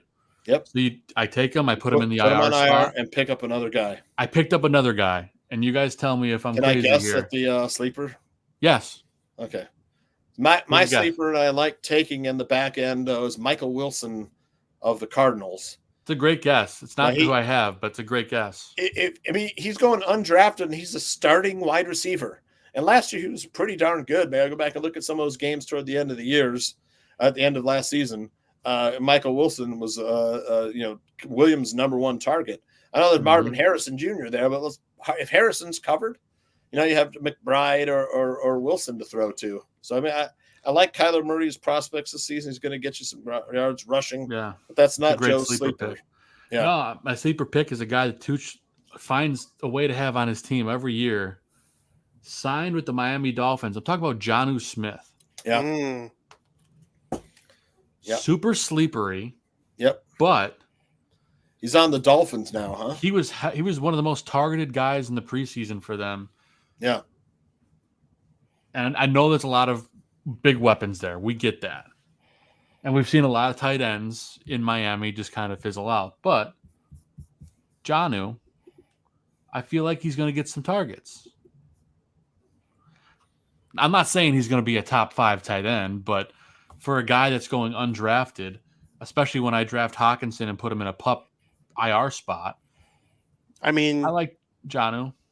If they're like a starting player on a team that has a moderately good quarterback, I think it's like worth a risk. Like, not even a risk. It's like it's a good sleeper consideration for sure. I mean, I usually like to have a second backup quarterback and a backup tight end, just because injuries happen, and I don't want to like get caught with nothing, So some of those backup tight ends that you get some good value. I could see Jonnu or Juwan Johnson. Another guy is Ben Sinnott, who was a second-round pick of the Commanders, who's a pretty good player. He's got size, speed. Playing behind the always injured Logan Thomas. No, and actually, they traded Logan Thomas, so it's open now. They did? He signed. I think he signed with the 49ers. I think Logan Thomas. Yeah, let's see where he ended up. Whenever is he on the Niners? Yep. He's on the Niners, right? They released him and they re-signed him. Yeah. When big name players get released, they go to the 49ers or the Chiefs. Yeah. Man, what was the name of that dude? Jordan something? Jordan Reed. He was always Jordan Reed. The Commanders. He was good. He was so good, but always hurt. Yeah, it was like Evan Ingram, kind of like target monster, but always injured. Actually, I like Evan Ingram, man. Me too. Talk about a decent floor. Miss a guy, and if he finds the end zone now, which he's got 2 touchdowns in the preseason. He was unbelievable last year. He was unbelievable. He had the most consistent targets of any tight end in the league, I think, even more than Kelsey. But Ingram, if he finds the end zone, you're talking he's got top 5 tight end potential for sure. And I missed the tight end run. I know we talked about this on our show. In your last draft, right?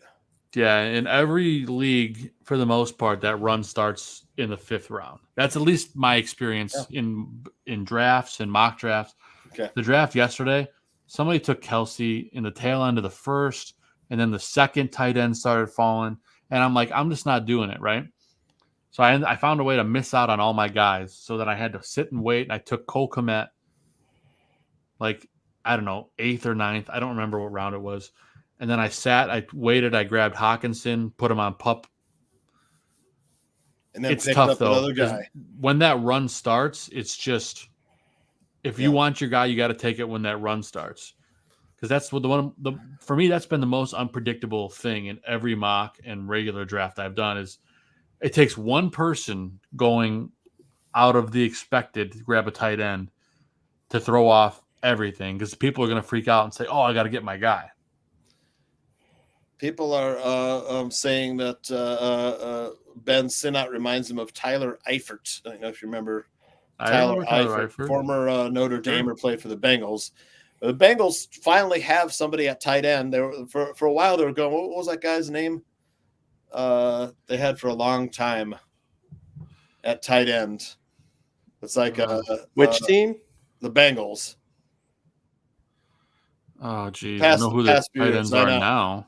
Yeah, I know. But this was a guy that was like Ozuma or CJ Ozuma. CJ Ozuma. Yeah, they had him for a long time. I was like, he's gonna break. I never did. You know who the tight end one is now for the Bengals? Mike Gesicki. Yeah, talk about. I love that pickup for them, for Burrow. I mean, I could see Gesicki, kind of like a blanket for Burrow. Maybe even getting a couple catches in the deep middle. Burrow likes his tight ends. Gesicki he's great in the red zone too. So yeah, it's a sneaky.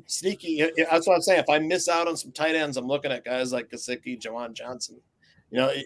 Especially in guillotine, man. When you get down, there's no tight ends left. If you miss out on a PPR tight end, then you're looking for a tight end that's going to score in the red zone. Another guy like that's Hunter Henry, on the Patriots. But you think about it, like the Patriots say, oh, they've got a rookie quarterback. But I mean, the Patriots last few years, since Brady's gone, they've had crap. Drake May's an upgrade to everything they've had over the past few years. Absolutely. So. Yeah, Mac Brady won a playoff game. Mac Jones, Mac Brady, Mac Attack. I think a contract year for T. Higgins on that team. Really, if you're talking about, we should maybe I'll put this question, you guys. The offenses, the team offenses that you guys want to target, aside from the Dolphins, for me, I'm going to say like Rams, Bengals. Eagles, 49ers, these are all Lions. These are all offenses that you want to target. We get to say, well, the Packers are a pretty good offense too. But I mean, pick one of those wide receivers, and then their tight end is pretty good too. So talking plus Jacobs out of the backfield. There's six decent receiving targets there. The guy who's good, who's got the benefit of all that's Jordan Love. What do you guys think of Love as a fantasy quarterback this season? Do you love? I hate drafting Packers. I hate drafting Packers too, but I will. Yeah. I have Justin Steele in like a dumb last second 8-minute fantasy baseball league, and I don't like taking guys on teams I don't root for. But I would take if Jordan Love. I would probably take Jordan Love like if I were in Joe's situation yesterday with his other draft, like around where he took Kyler Murray. I would consider. Love is gone, long gone by then. Yeah, and that's kind of where I'm at. Like, I would rather someone else. I don't know.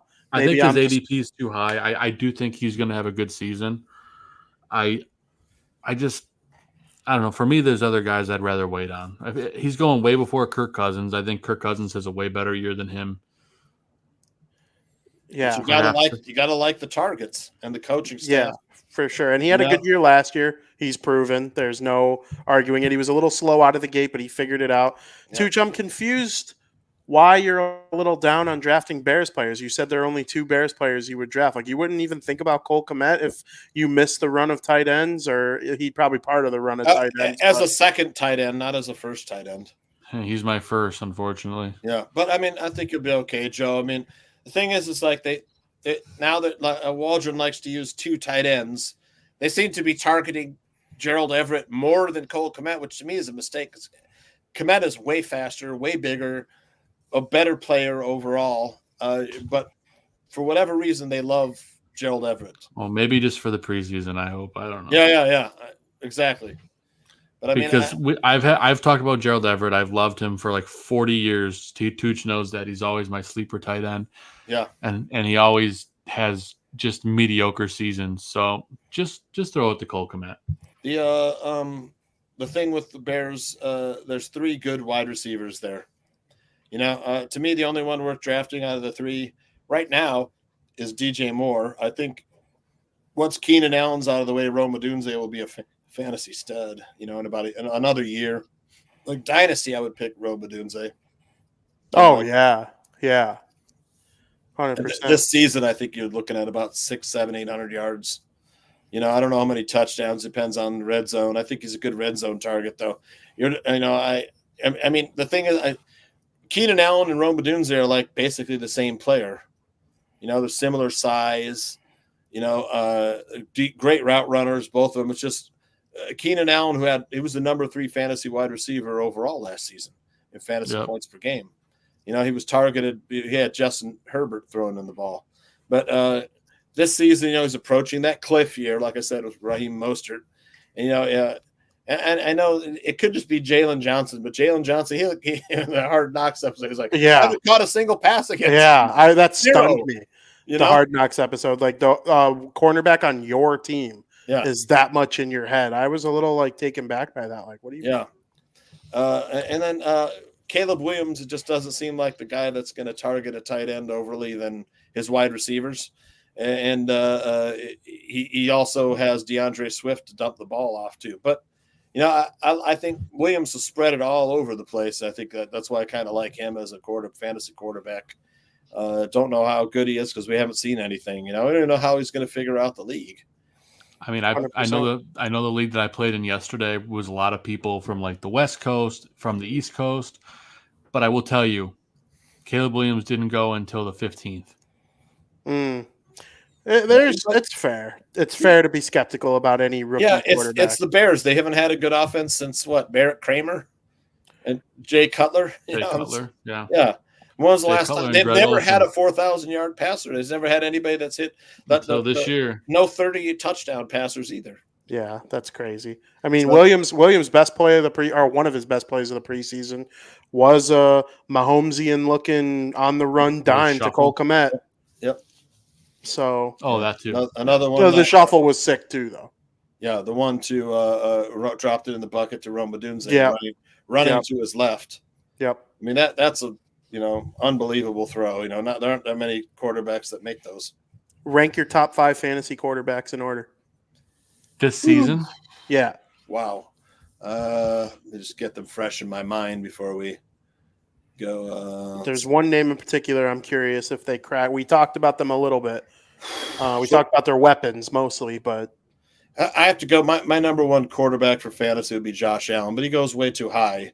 But he's a guy that will try to do it all. When rushing, he'll run it in on the goal line. That's my only concern. Loss of weapons, yeah, but they're not terrible.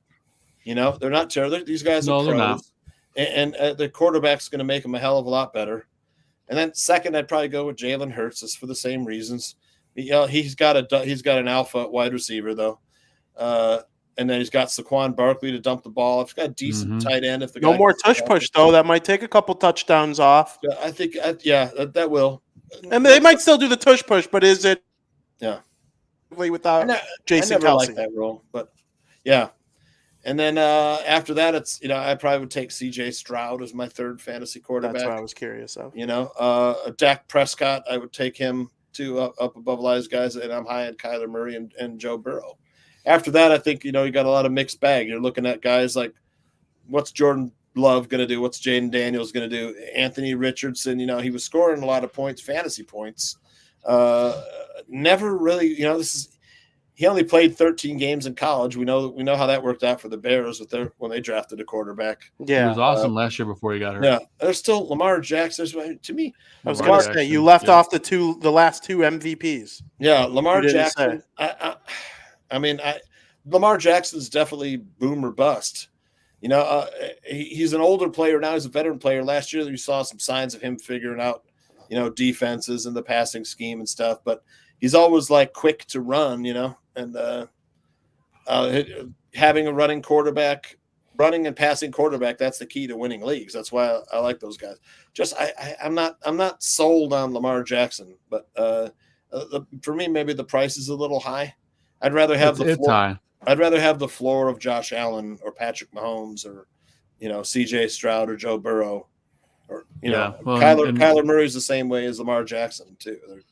A guy that I think people are overlooking is Jared Goff. If you miss out on some of these players, he does have guys to throw to. First round receiver on his team too. A lot of people are drafting Amon-Ra St. Brown in the top 10, right? He's a smart quarterback, doesn't really have the greatest of arms, but 14 of their 17 games are in domes. And where do the Lions play? Where do the Lions play their best football? In a dome. In the dome. That's a nice little nug there, Tooch. That's what I'm That's the same reason Tooch and I like kickers that play in domes. Yep, Yeah. If you miss out on the quarterback, I definitely don't mind taking a stab at Jared Goff, man. You know who else plays in a dome? 15th overall ranked quarterback. The Falcons, Kirk Cousins. Kirk Cousins is the guy I was going to say. He falls in my top 5 because Kirk Cousins is right around there too. The same nicest dome in the league. Like these guys down here. So this is why if you miss out on all these guys, there's a bunch of them down lower. Brock Purdy, who's actually had a really good fantasy year last year. Not flashy, but certainly effective. But scored some freaking points. The Brandon Ayuk situation kind of throws a little monkey wrench in there. But guys like Kirk Cousins, Stafford, Trevor Lawrence, Justin Herbert, those guys are all going down there. Jared Goff, they're all down. Stafford went undrafted in my draft yesterday. See, that's a shame. Because that's crazy. That passing offense is really good. There's three. They're like 3-4 deep at wide receiver. Would you rather have Rodgers, or would you rather have tight end? Rodgers or Stafford? Yeah. I mean, I think they're probably going to have similar seasons. Just because I'm buying the hype with Garrett Wilson, I went with Rodgers. I do like Garrett Wilson. Yeah, I would love to have him as I think he could have a Devontae Adams type season this year. He could. It's just Rodgers getting hurt on the 4th play, and then we haven't seen him in the preseason. It's just there. That's a little bit scary. And Stafford was hurt the year before, but he had his comeback and showed us that he can still be an effective quarterback post injury. They were talking about him retiring. So last year, I was out on drafting Stafford in any way, shape, or form, and that was probably a mistake. Year. So And I think Trevor Lawrence finished as 5 overall fantasy quarterback. But if Lawrence, Lawrence has targets this year too. Still has Christian Kirk, still has Evan Engram, still has the ATM. He also added Brian Thomas Jr., who he could easily have double-digit touchdowns right there. Yeah. But the thing is, with Lawrence last season, he missed out on some touchdowns, whether it was a deep ball, whether it was red zone targets or passes dropped.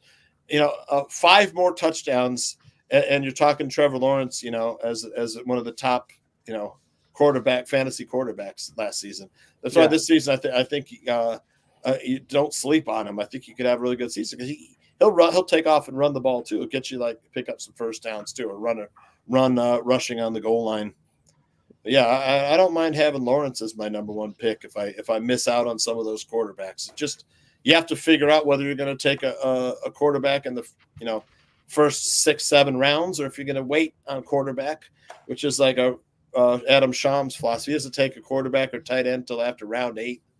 He loads up on running backs and wide receivers. Could work out with a guy like Stafford or something this year. I agree. Yeah. Tons of great strategies. Tons of great fantasy. You guys aren't that high on Goff or Lawrence or Stafford? Oh, I'm a huge Lawrence guy. I used to cover the Jaguars for Fansided. I stopped. But I got to know that team quite well over the year that I did it. And my favorite college football season ever, obviously, LSU beat Clemson that year. But, I was all in on, Lawrence coming in and Burrow. I was just a fan of the whole thing. And so, I think Lawrence is a dog. And I love the weapons. I love Kirk. I think Engram's a really good tight end, especially in fantasy. What they got going with ETN. It could be a really good offense. They were 7-3 when he got hurt. He missed a game or two. Yeah. They never got back on track, and they beat good teams early in the season. They killed the Bills in London. They'd get beat by shit teams. Exactly. Houston got hot late, and CJ Stroud proved he was a dog. So now I think coming into this year, it's a 2-horse race in the AFC South. I know the Colts are going to try, and they have a nice roster. I just don't know about Anthony Richardson as a quarterback, and that matters. It doesn't matter how good your roster is. Ask the New York Jets. So we'll see. But I'm coming in liking what I see from Lawrence. I would take him absolutely. I think he's a really 4,000 yards last year, but only 21 touchdowns. That's what I'm saying. He missed out on about 5 to 10 touchdowns. You're talking 4,000 yards, 30 touchdowns. That's nothing to sneeze at. Yeah, and he didn't. He didn't really passed the eye test as much as he normally does last year either, and he still put up those numbers, Yep. which goes to show sometimes when you even bring up the eye test, you look like a fool. Yep. But, he didn't look like Trevor Lawrence last year the way he did the year before. I mean, they won a playoff he game. battled injuries last year. But They won a also playoff game when they were down was 28-0. Second leading rusher on the team, 339 yards and 4 touchdowns for Lawrence, Joe. Yeah. I'm not shaking a stick at him. I definitely think he's worthy. Yeah. But if you wait, and this will be his third year in Doug Peterson's offense, which is usually when quarterbacks start to break out. Third year in a system. Joe and I like to talk about the fantasy gold offenses on our show. Sure. And for me, the gold standard is the Dolphins, who put 70 points on the Broncos last season. Yeah. I mean, they have 2 number 1 receivers, a really good quarterback, 2-star. I'm high on Jalen Waddle. I think Jalen Waddle Waddle's a big bounce back candidate. Best WR2 in the league, maybe. Yep. Best. And if you have Jalen Waddle as your WR2 on your fantasy team, you're looking pretty good. You're really cooking. And then you pick up a decent flex wide receiver, you're even better off. But after the Dolphins, which offenses are you guys ranking high? You talked me up on the Rams. The Rams are definitely one to look at. You got some star players. I like the Lions a lot. I was going to bring up the Lions, the Packers too. The Texans have to be in that conversation. I think a year from now, the Bears could be in that conversation. We have to see what Odunze and Caleb Williams turn into. Again. But if Swift can be himself and all that, obviously the Ravens. It's the first year in Shane Waldron's system, so I'm not. Yeah. I'm not thinking. I don't have high hopes for the offense. In spite, I think there's going to be growing pains for the whole offense. There absolutely is. It's not just Caleb Williams when you have a rookie quarterback. As advanced as he is, as smart as he is, and all the talent in his arm, I just think that the growing pains of learning a new offense and a rookie quarterback in the NFL, where they're going to throw exotic blitzes at him, they're going to throw exotic coverages at him. He's going to have to figure it out. Yeah, it's probably a hot take, but I'm going to go with the Cardinals. I like Arizona this year. What about the Bengals? Are you high on the Bengals offense? I think the Bengals can win the Super Bowl if everybody stays healthy. Yep. All right. Atlanta. Nobody mentioned Atlanta. Right. Yeah. I know it's obviously Kirk Cousins dependent. It's can Bijan Robinson and Kyle Pitts turn into the players that they were drafted in the top 10 to become. Drafting a running back so high in the real NFL draft is super risky in the year 2023, I think it was. The Chiefs have gotten better. The Chiefs have gotten better, and they have number 15. They could make a Walmart cashier. Rumor that they're going to cut Tony.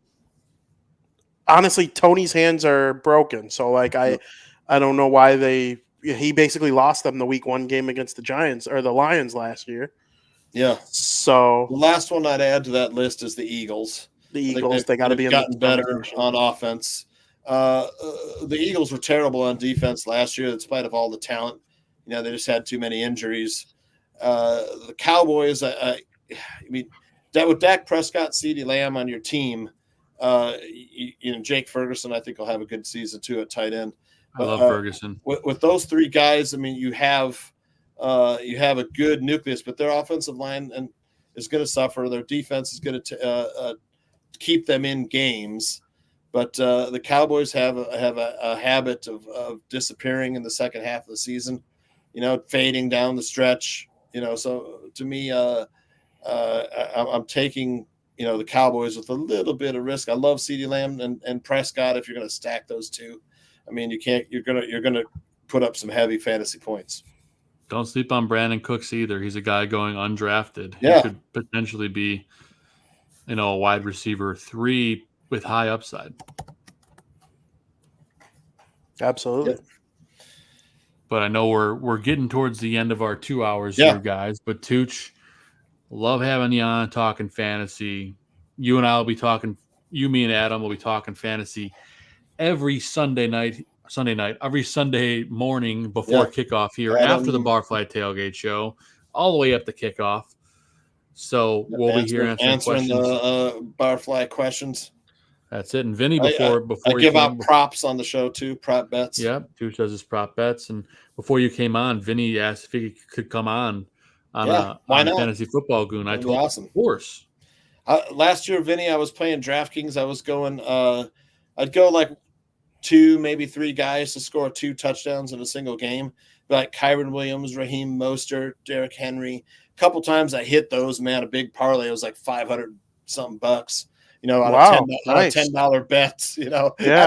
That's the way to do it. It's like when you play DraftKings, 2 homers in a single game. You get 2 guys to hit 2 homers in a game. Like you pick like Aaron Judge and I don't know, Juan Soto, Ohtani, Bobby Witt, Ohtani, 2 home runs a game.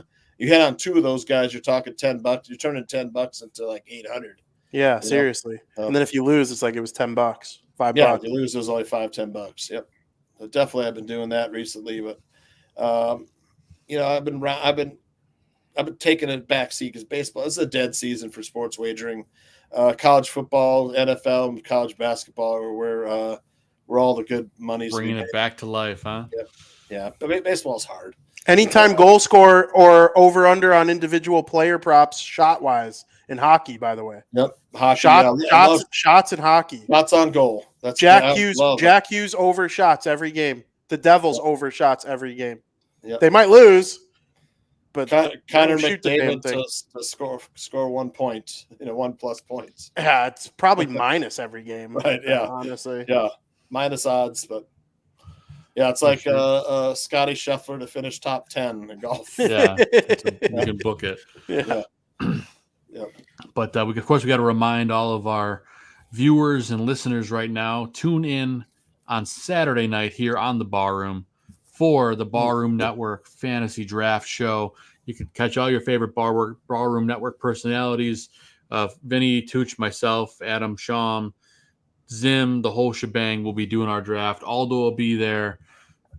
Make sure you guys tune in, check that out. It's going to be a lot of fun. From the 6th spot. That's kind of to me. That's kind of like a dead spot. I'd rather have like 12. I love like the 12 spot. You can I'm taking 2 guys. I need a running back and a wide receiver. God damn it, I'm taking them. And I don't care if I'm reaching for him either. Yeah.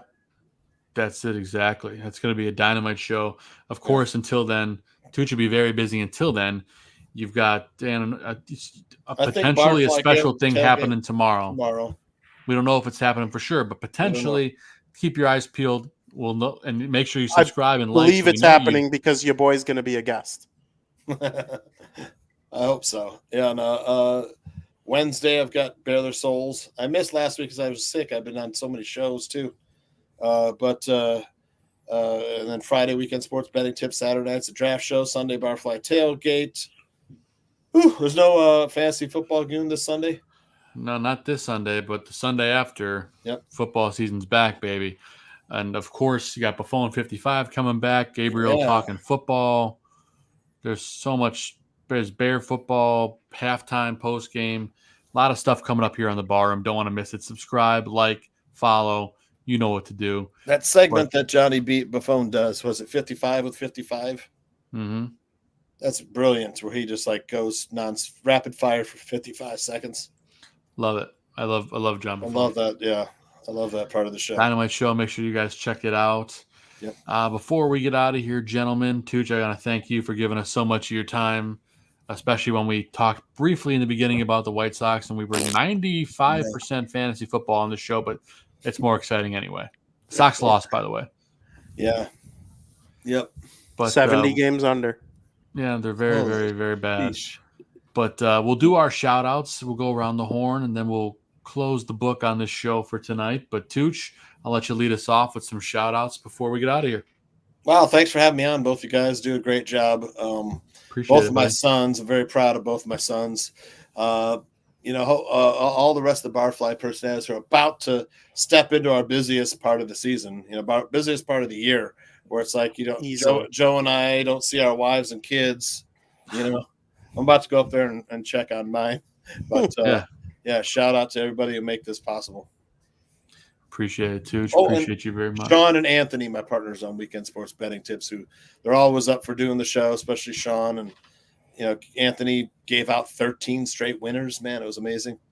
Impressive, Yeah, man. and Sean always has great prop plays and stuff. So Love it, man. Good stuff from the Tooch. Give Tooch a follow if you don't already at John Santucci VIP. He's the man. He's the Tooch. He's the best. Scooting things over to Vinny for some shout outs, my man. What do you got for us, buddy? My number one shout out is always my beautiful fiance, Katie. I can't thank you enough. Obviously, we become a little more busy this time of year, and is there a date? December of 2025.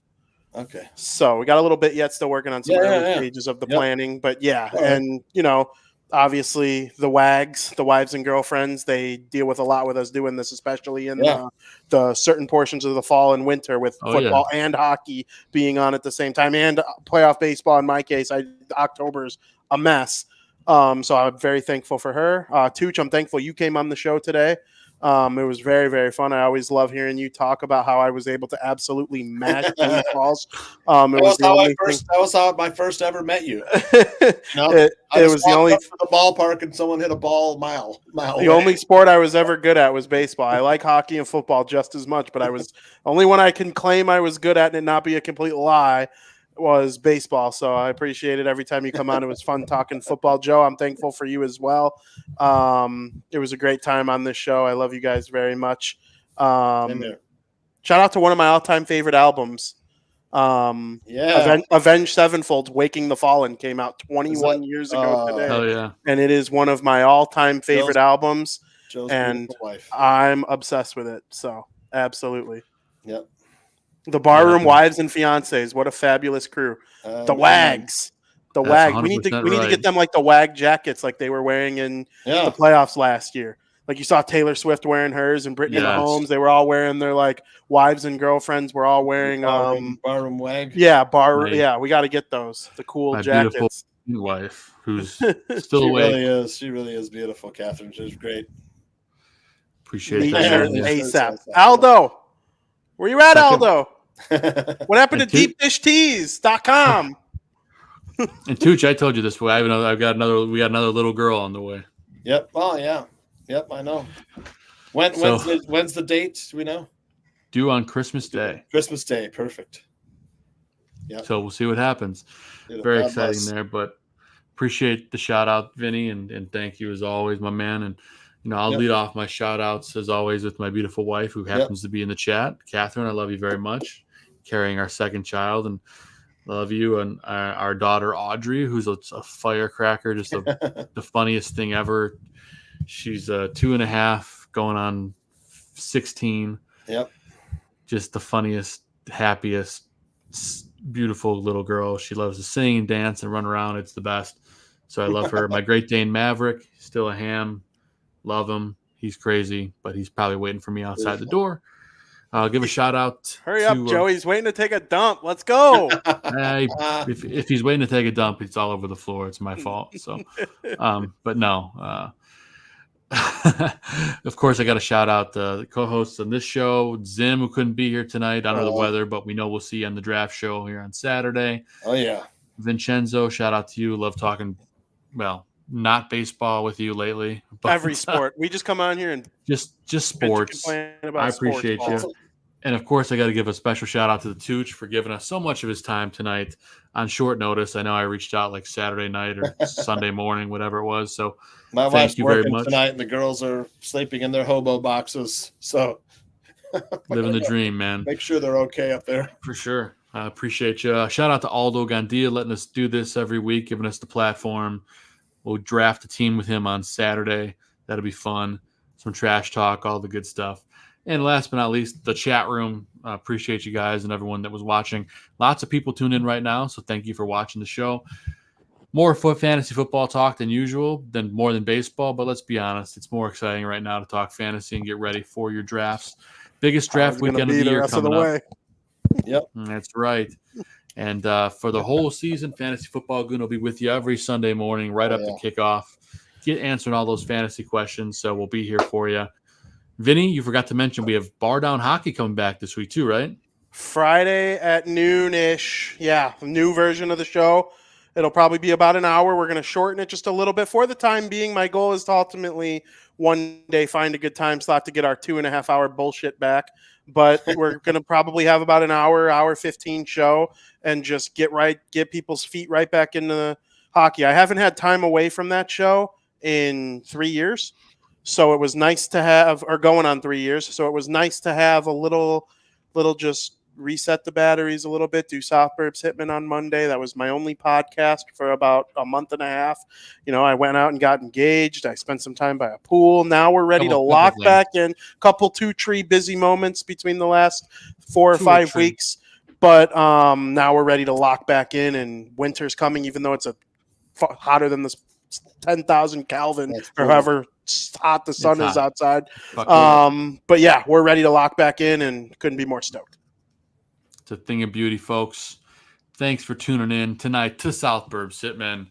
For the South Burbs Hitmen, I'm Joe Mandel. That's Vinnie Parisi. Steven Zimmerman's under the weather. And then for Fantasy Football Goon, I'm Joe Mandel. That's John Santucci, the Tooch. Adam Sham, the man with the plan, couldn't be here tonight, but will be with us all season long. And I'm going to end it like I do on Fantasy Football Goon, because we're going to do that sign-off instead, because why the hell not? As always, God bless America. God bless football, and let's kick some ass. Go Bears. Football's here. See you guys Saturday night for the Barroom Draft Show. Huge thanks to the Tooch. Let's kick some ass. Football season's here. See you guys later.